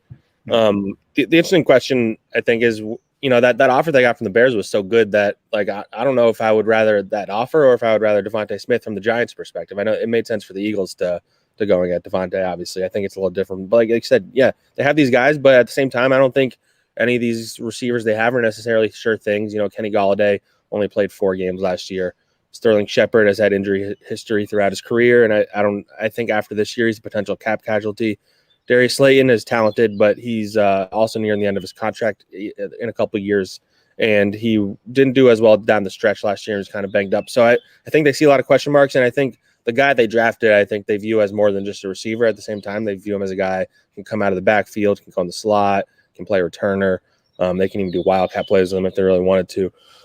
So I just think they were really going for the best player available type thing, which is why they would have picked Smith there instead of an offensive lineman, for example. I really don't think they're picking for need, and I think that's kind of pushing towards Joe Judge kind of influencing a lot of what they're doing now, because I think Dave Gettleman in the past would chase need, where it seems like they're getting a lot smarter about, they waited to pick Azeez Ojulari in the second round. They traded back, and he was still there. He was a guy they would have considered in the first round, and he was there at number 50. So I really think it was a value thing. They really thought Devontae was a number 1 guy, and I think they are very high on Kadarius Toney at the same time. It's going to make me seem like I'm offensive line driven here, and that's not a bad place to be. Obsessed might be. But I'm going back to the offensive line with my second question. Last year, the Giants had issues on their offensive line, not only on the field, but in coaching as well. Major breakdown between the players and the coach and the head coach and the offensive line coach. And he was blown out in season, which you almost never see. A positional coach fired in the middle of the year, who was a guy who their offensive coordinator was certainly heavy-handed in bringing in, used to coach under Coach Garrett when they were in Dallas together. Supposedly Joe Judge and Jason Garrett were able to put it behind them and still get along and still have a very good relationship going forward to this season. At least that's what's being said. Do you buy it? There's a pretty big divide between the head coach and the offensive side of the football last year, most of it having to do with the offensive line and the offensive line coach. What is the Garrett-Judge relationship like going into this season?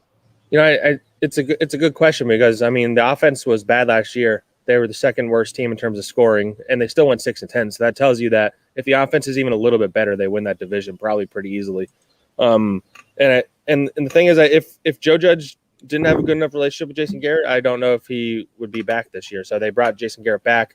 I think they're giving him a lot of the benefit of the doubt. Last year, no preseason, young offensive line. The first 4 weeks of last season they view as kind of like their preseason. Jason Garrett said at one point early in the season he was still trying to figure out what everybody's good at on his team, kind of thing, which is you don't love to hear, but when he's being honest, I guess.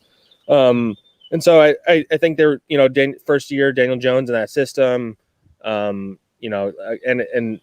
the weird offseason. Like I just think they were giving Jason a lot of the benefit of the doubt, and he has to kind of pay it forward this year. If Daniel Jones doesn't progress, if the offense isn't significantly better, he's going to lose his job, I think, almost for sure. And he wants to be head coach again, as everybody knows. I mean, he interviewed for the Chargers one. That probably was never serious. Him along with Daniel Jones are their two biggest questions, because it was a very like boring offense they ran last year. They didn't take many risks down the field. Now they have all the weapons around them. Jason Garrett has run offenses that have a lot of weapons before, and they've been pretty successful.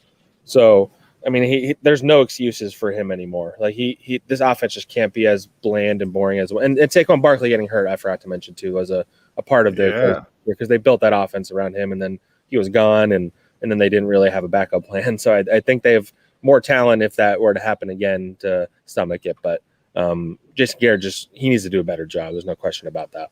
Yeah, and Zach, I can't believe we got this far without talking about Saquon Barkley. I mean, you mentioned the offensive struggles. I mean, if that guy's out there for 16 games, 17 now, which maybe it's a little pie in the sky to expect that, but just the running threat and the receiving threat out of the backfield, he's in that, whether it's Christian McCaffrey healthy, Dalvin Cook, Derrick Henry, whoever you want to talk about is the best running backs in this league.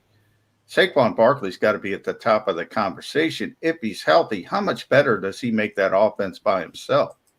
I mean, significantly. I mean, like you said, his multi-dimensionality, I think, is a big part of it. He's still not like a perfect running back. He needs to work on his pass protection and some other things. But, yeah, it's always – you'd always wonder how guys are going to coming off ACL. You mentioned Dalvin Cook, like his first year coming off, he wasn't that great.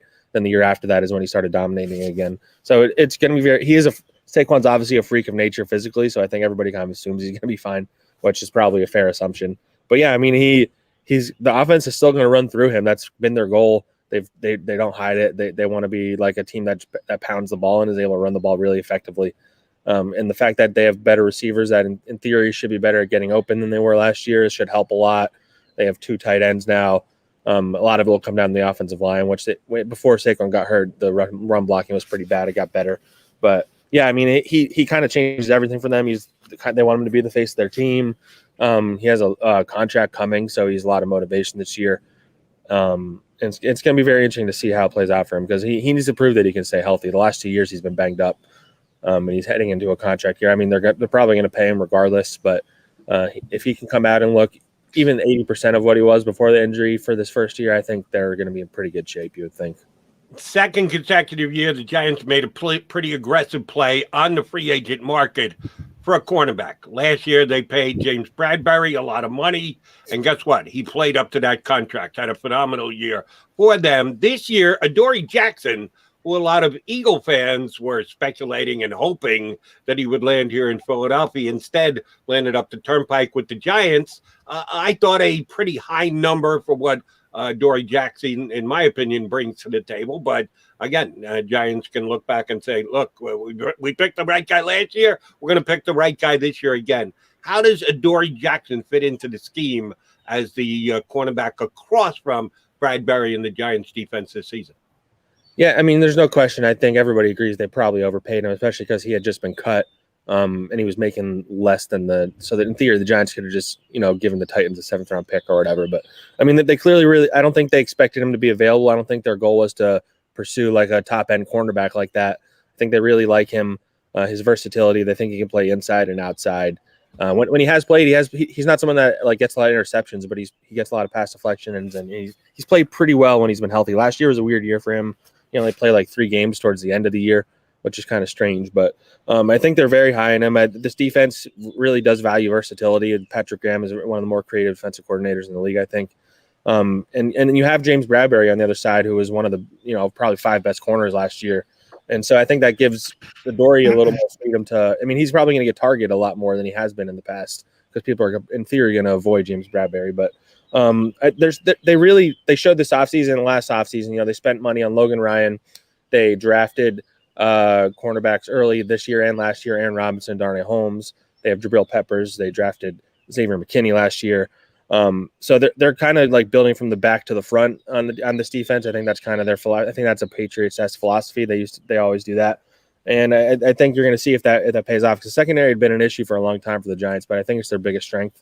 And on paper, this is maybe one of the more talented secondaries in the league, but Adoree is a question mark for sure. especially because he was banged up last year. And, he hasn't shown necessarily that he deserved the money the Giants gave him. But, in free agency, you got to overpay to get guys a lot of times. So, yeah, Zach, I agree with you. That secondary. Make sure you read Zach's work, by the way, covering the Giants. Does a phenomenal job at njonline.com. I think that the secondary looks like the best in the NFC East at the bare minimum. I think on paper it looks like one of the best in the NFL.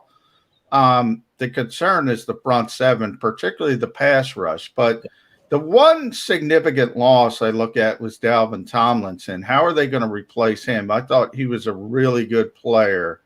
And then edge rush, is Azeez Ojulari enough to give this team? I thought that was really the significant weakness last season. Yeah, I think they definitely are going to miss Dalvin Tomlinson because, and this ties into edge rusher too. They had 40 sacks last year, which ranked in like the top 10 to 12. Yeah. And that was with an edge rusher group that was not very good. They were playing, 7th round picks and undrafted guys, and that kind of shows you the creativity of Patrick Graham. And I think they're going to do a lot of creative things with that secondary. And, they have 3 good safeties, and one of them will, probably blitz a bunch. And so I think they believe in Patrick Graham's ability to rush the passer, which is why they didn't feel like they needed to, they tried signing Leonard Floyd actually early in free agency, which would have kept them from signing Kenny Golladay, I would imagine, in theory. So that would have been an interesting what if there, but the Rams wound up keeping him. But yeah, Dalvin Tomlinson kind of he's one of those guys that is underappreciated, among fans and around the league because he like clears stuff up for everybody else.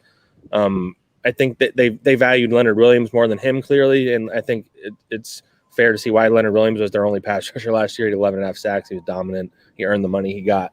So they're going to replace Dalvin like with a committee. They signed Danny Shelton, a veteran guy from the Patriots days. They have a guy named Austin Johnson who's a nose tackle, and they signed Fadio Denigbo from the Vikings, who's a decent pass rusher. Like none of these guys like jump off the page, but I think they believe in their ability to rotate a bunch of guys at nose tackle and try and stop it. And they like. They have Blake Martinez, inside linebacker. He had a pretty good year, and so they're really. I think a lot of this is depending on the back end and those guys stepping up. But yeah, the pass rush needs to be better for sure. The odds of Leonard Williams doing 11.5 sacks again aren't that high, I would think.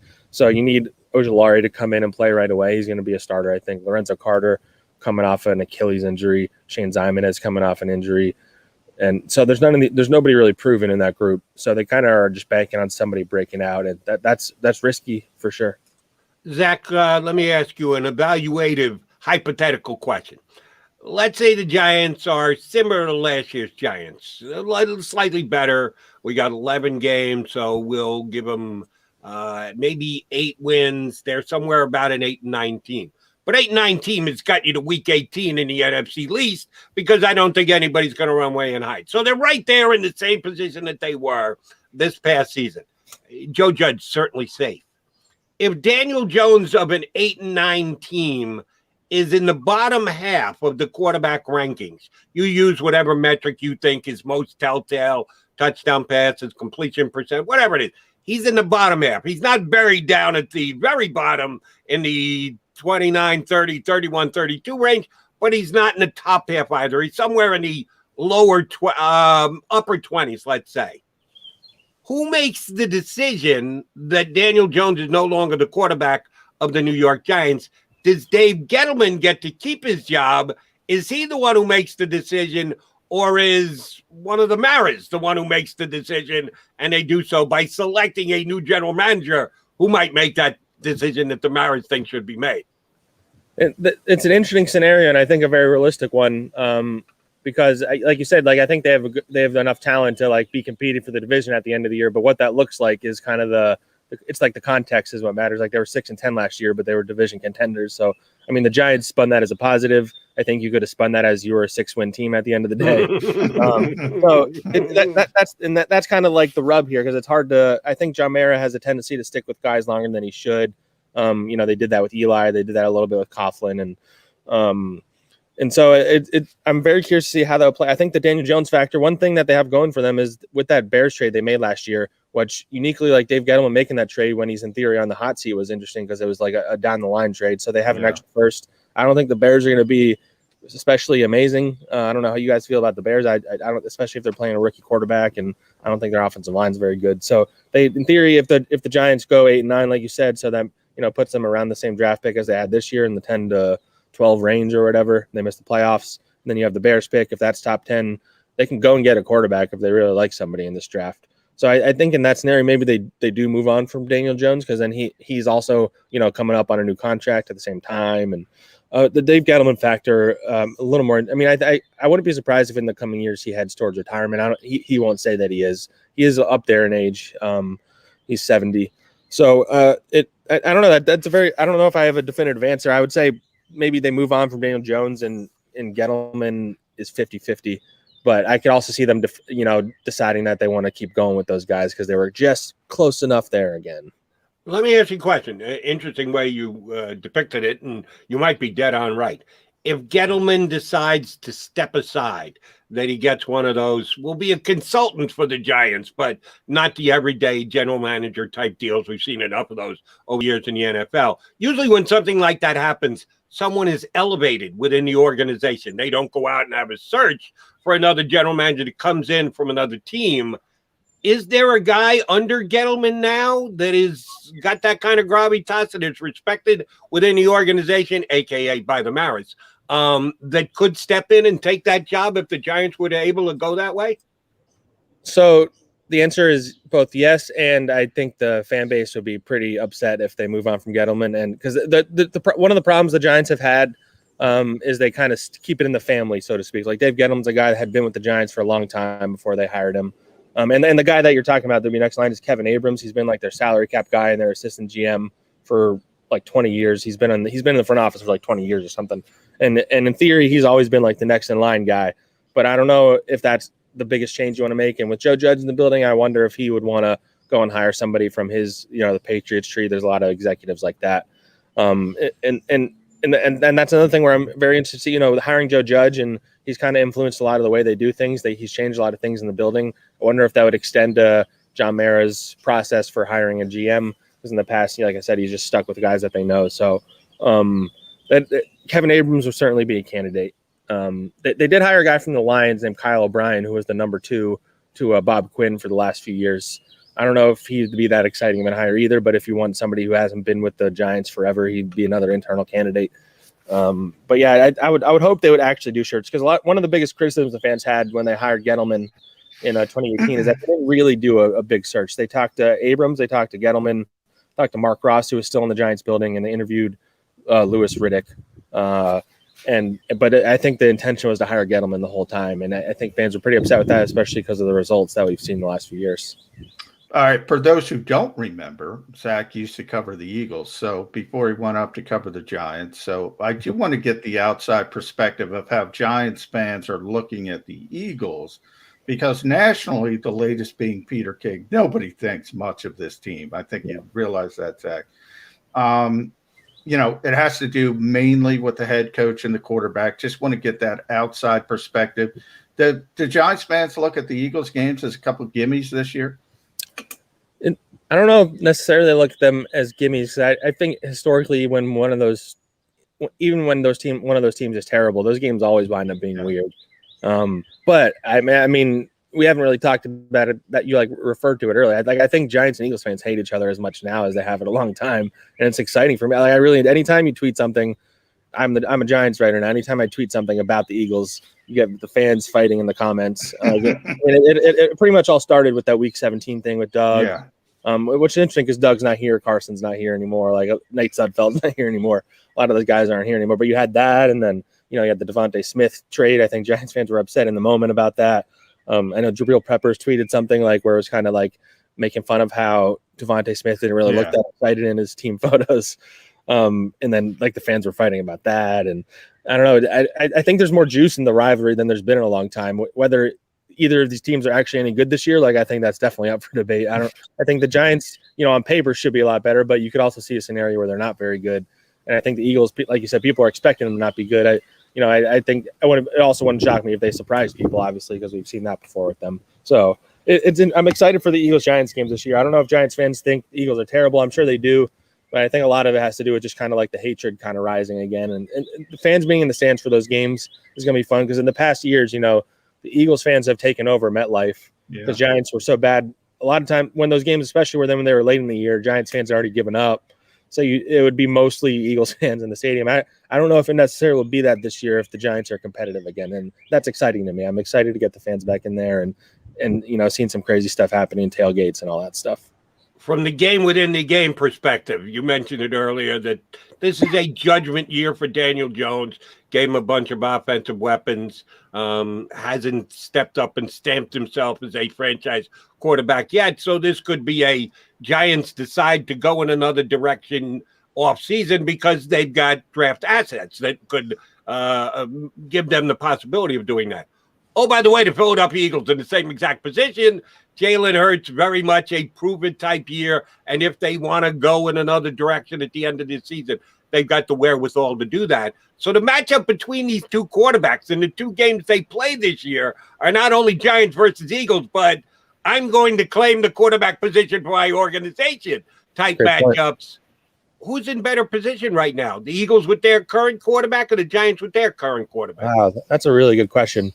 Because, you know, the interesting thing with Hurts is that, you know, the coaching staff isn't the one that drafted him, and he was a second-round pick.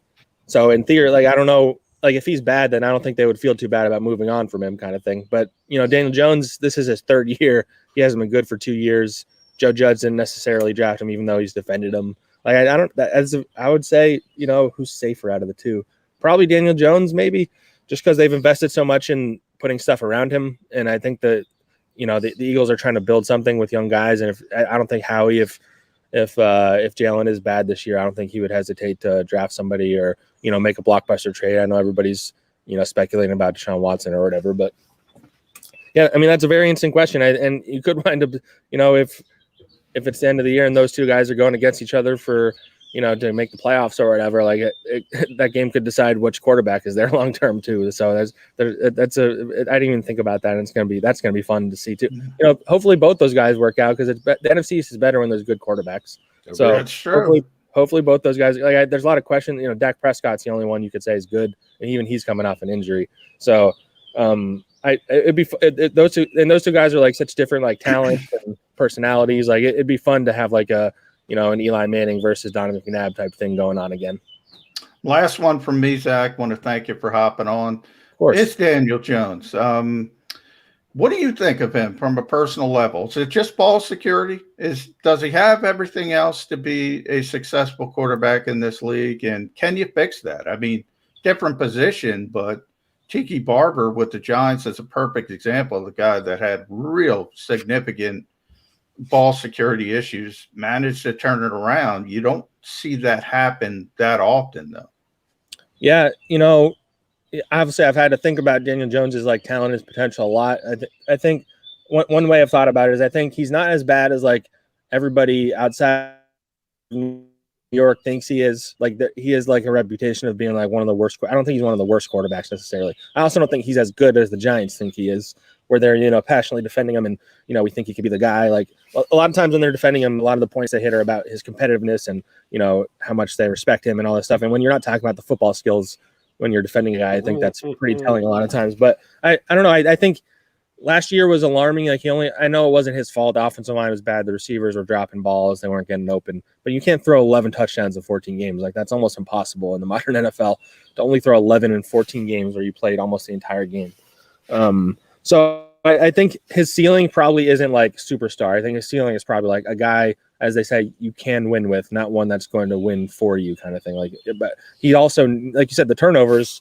I mean, he got better with it last year. His decision-making is still questionable in a lot of ways. He holds on to the ball too long sometimes. His ability to run is way better than I expected. Like he's a legit mobile quarterback. And I think that kind of helps him quite a bit. But yeah, I would say his ceiling is to, you know, be a, you know, solid, you know, I don't know, like an Alex Smith type guy that can just kind of run the offense and get things done. But maybe he's not going to go out and win you games. That's why you need a great defense, which I think they're trying to build, and you need like a great running game and some weapons on the outside. So, I mean, it's going to be very interesting to see how he plays. If he's not as good as the Giants say he is, then, you know, a lot of people are going to lose their jobs. So they're banking a lot on this kid. The only thing that I worry about, maybe even more so than ball security, is his ability not to trip over the 10-yard line, because that is the most memorable play from last year's Eagles-Giants matchup. Eagles tweet that anytime you say something mean about the Eagles or something, they immediately start tweeting the gif. Yeah, not surprised. What they leave out is that they scored at the end of that drive. Yeah. So, right, sure. It's a cheap joke, but I'm just going to take it. It's like a hanging curveball. You have to take a swing when someone throws it's so ridiculous, too, because he has an 80-yard run and he tripped by the 10-yard line. Yeah, I know. Thanks for giving me the grief that I deserve. Instead, I'm going to give you grief and your Giants team grief, because a big story this week was the fact that lawsuit against the Giants for a culture of violence amid the organization. I covered the Giants for a lot of years working for FAN. I know the way the Maras do business. I know how they hold themselves. I know how I look at that organization as a class organization. Always have, still believe that's the case today. But this is not good. The guys who are bringing the lawsuit, a 30-year employee who says he was fired because he complained about violence within the organization. How is that playing up there in North Jersey right now? Yeah, I mean, it kind of came a little out of nowhere. And like you said, that guy was in the org. I forget I'm blanking on what his name was, but he was a video coordinator for a long time in that organization. David Maltese, I think his name was. Maltese, correct. Yeah, I mean, it's alarming for sure. The Giants pride themselves on being like a professional organization, and everybody who comes through the Giants organization tends to have good things to say about it. But like, there's some alarming stuff on this. Their statement they released was that they're going to passionately argue this and defend themselves against this former employee. But there was some alarming stuff in there about the violence, and there was even the one story that stood out, like when I read it, it was like in the lawsuit, so it's alleged obviously, but David Guglielmo, who is their offensive line coach, he was an assistant offensive line coach when the incident happened in 2004, where he tackled this guy into a table and said, "I'm going to kill you," apparently. And then he was the guy they hired back this last year when they fired Mark Colombo, like you mentioned. So if that happened and then they brought him back, that's alarming as well. But they get their day in court, or if it goes to court, I imagine these kind of things often don't wind up going to court, I guess. I'm not a lawyer. I don't know the legal stuff well, but yeah, I mean, it's funny. There's always something like it. You never go free for an off season with no. I mean, you covered the Eagles, John. You know this, yeah, as well as anyone. Like you just when you think all right, I can just relax. There's nothing going on. Finally, somebody gets arrested, or there's organizational violence, or something always pops up. That's Bill Parcells' famous thing. 4 or 5 things happen every day in the NFL that you don't want to happen. That's what he always tells his guys. And so I'm hoping this was the last one for me this offseason, because I don't like covering. Fans a lot of times think that we're trying to make the team look bad on purpose. So I don't want to cover a guy getting arrested. I don't want any of that stuff to happen. I want to just cover football and write about these guys and their backgrounds and stuff like that. So I hate it when the stuff pops up, but I also got to cover it because it's my job. So that, or go out into the woods, because between the beard and where you're shooting from today in the background, looks like you're ready to go all Grizzly Adams on us. So we appreciate you taking a couple of minutes before you go out and hit the trail, Zach. Thanks for it. We'll hit you up during the season. We appreciate you coming on with us today. Thanks for having me, guys. It was a great time. That is Zack Rosenblatt, as John mentioned. Covered the Eagles for years, now does the Giants for NJ.com. Over the upcoming weeks, we'll get a Redskin guy on, we'll get a Cowboy guy on. When we get closer to the regular season, we'll start touching base with each of the teams on the Eagles season schedule coming up this year. We'll always try and keep you informed, Eagles fans, right here on Birds 365. All right, Mac and Mac, guys, a couple of minutes left. What are we going to do next? Come back, put a bow on the show here on Birds 365. If you missed any of today's show on the JAKIB Media channel, listen to the podcast on your way home. Available on YouTube, Apple, and Spotify.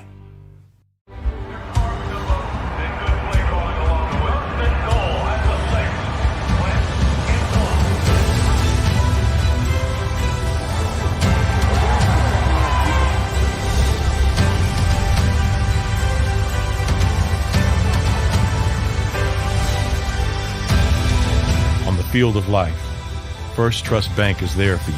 Champions on 3. 1, 2, 3. Because Philadelphia dreams deserve a Philadelphia bank. The International Brotherhood of Electrical Workers, Local Union 98, is a proud sponsor of The Labor Show with J. Doc and Krause every Saturday night from 6 till 8 p.m. IBEW Local 98's highly trained and superbly skilled electricians are the best in the business, setting the highest safety standards in the electrical industry. So when you're planning your next industrial, commercial, or residential project, choose an IBEW Local 98 union contractor. Learn more at ibew98.org. The future waits for no one, so we refuse to wait for it. We're not just pilots and engineers. We are pioneers. Today, battles are waged in nanoseconds, and planes are piloted from the other side of the world. We turn night into day and fly missions in space. The future's not coming. It's already here. This is the future. Join us and be the future. The savoring taste of a good bag of beef jerky is so enjoyable at any time of the day, as long as you can find it. Here's what we suggest. Pure Bull Beef Jerky is our answer, and soon it will be yours. Locally produced in the Philadelphia region, this high-quality, healthy protein snack is easy to secure. Go to steersnacks.com, and you'll see hot garlic, tropical heat, Pure Bull dry rub, and our favorite, Huck and Fod. What's that? Huck and Fod. Go now to steersnacks.com. Welcome to the Wildwoods, the perfect place where you can safely do everything or nothing at all.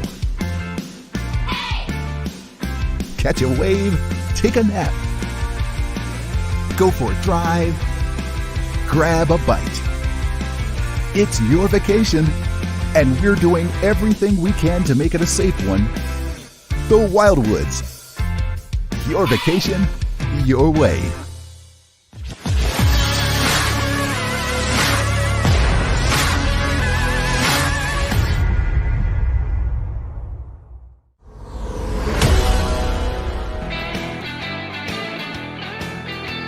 He is John McMullen. I'm Jody McDonald. That makes us Mac and Mac. Birds 365. Opening up a work week. Hope you enjoyed both Joe Santoliquito and Zack Rosenblatt for hopping on as guests with us today. One last question I must put to you, John McMullen, and I fear this is the case. Did you go on NFL.com this weekend and order yourself a number 85 Tim Tebow Jacksonville Jaguars jersey? I'm thinking maybe you did. No, come on. If it's not, I'm not a jersey guy, Jody. You know, I gotta be. I'm thinking about getting a Greg Ward one. In case you haven't picked up on it yet, I'm a bit of a Greg Ward fan, and I'm almost tempted to back my defense of Greg Ward by actually going out and getting his jersey. I don't blame you. I think you might be the biggest Greg Ward guy in the world. I think you're bigger fan club. If I'm not, I'm up for election. Yeah, I think you're a bigger Greg Ward guy than Greg Ward, to be honest. Now Greg, in all seriousness, is a great guy. Very similar to what I talk about Jalen Hurts. I just don't see the upside. Tremendous hard worker. Does everything well, technique, fundamentally, intangibles. I just don't think he's good enough from a skill set standpoint to have a high ceiling. And the Eagles are trying to get better. Maybe they can't get better. But I said that's a bad situation if they can't get better.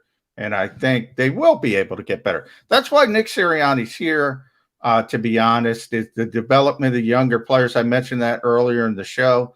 That's what he's supposed to excel at. That's what this coaching staff is supposed to excel at. And guys like Jalen Reagor got to get on the right track on the offensive side of the ball, defensive side of the ball. Too many names to mention. But, there's a lot of receivers. JJ, you mentioned JJ. He's an afterthought to most people. Right. Quez Watkins, John Hightower. I remember Mike Quick said wonderful things about John Hightower. I don't see that either. Somebody's got to step up.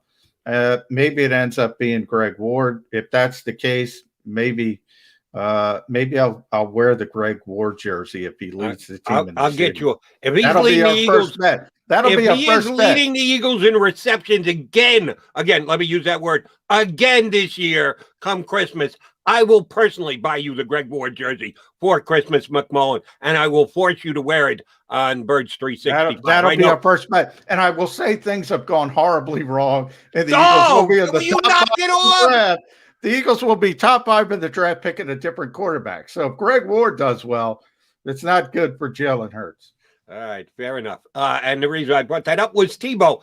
And this is I get attacked on this on a national basis when I do my national show, kind of like you do here on Birds 365 when people misinterpret, like I did today. Well, no, you didn't misinterpret. I was clearing it up for fans. I know what you mean. I'm clearing up for fans because once you use that word, then the deluge comes in. Oh, McMullen hates Jalen Hurts. McMullen hates Greg Ward. Blah, blah, blah, blah, blah. Tim Tebow, look, that's why the Jacksonville Jaguars did this. He's not going to make the football team, but they You don't think he's going to make the team? No, they are going to sell a bunch of jerseys. Urban Meyer's going to keep this guy. I'm telling you. Well, he will find a way to justify the fact that Tebow is on his team. All 17 weeks, maybe not. And I don't know which would be worse, cutting him preseason or cutting him in season.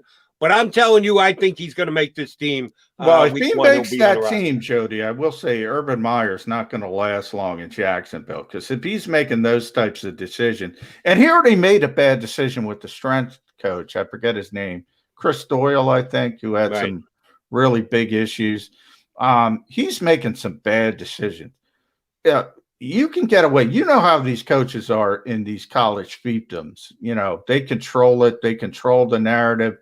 They bully reporters who are often young kids in college. You can't do that in the NFL. And it's not he does not see obvious things.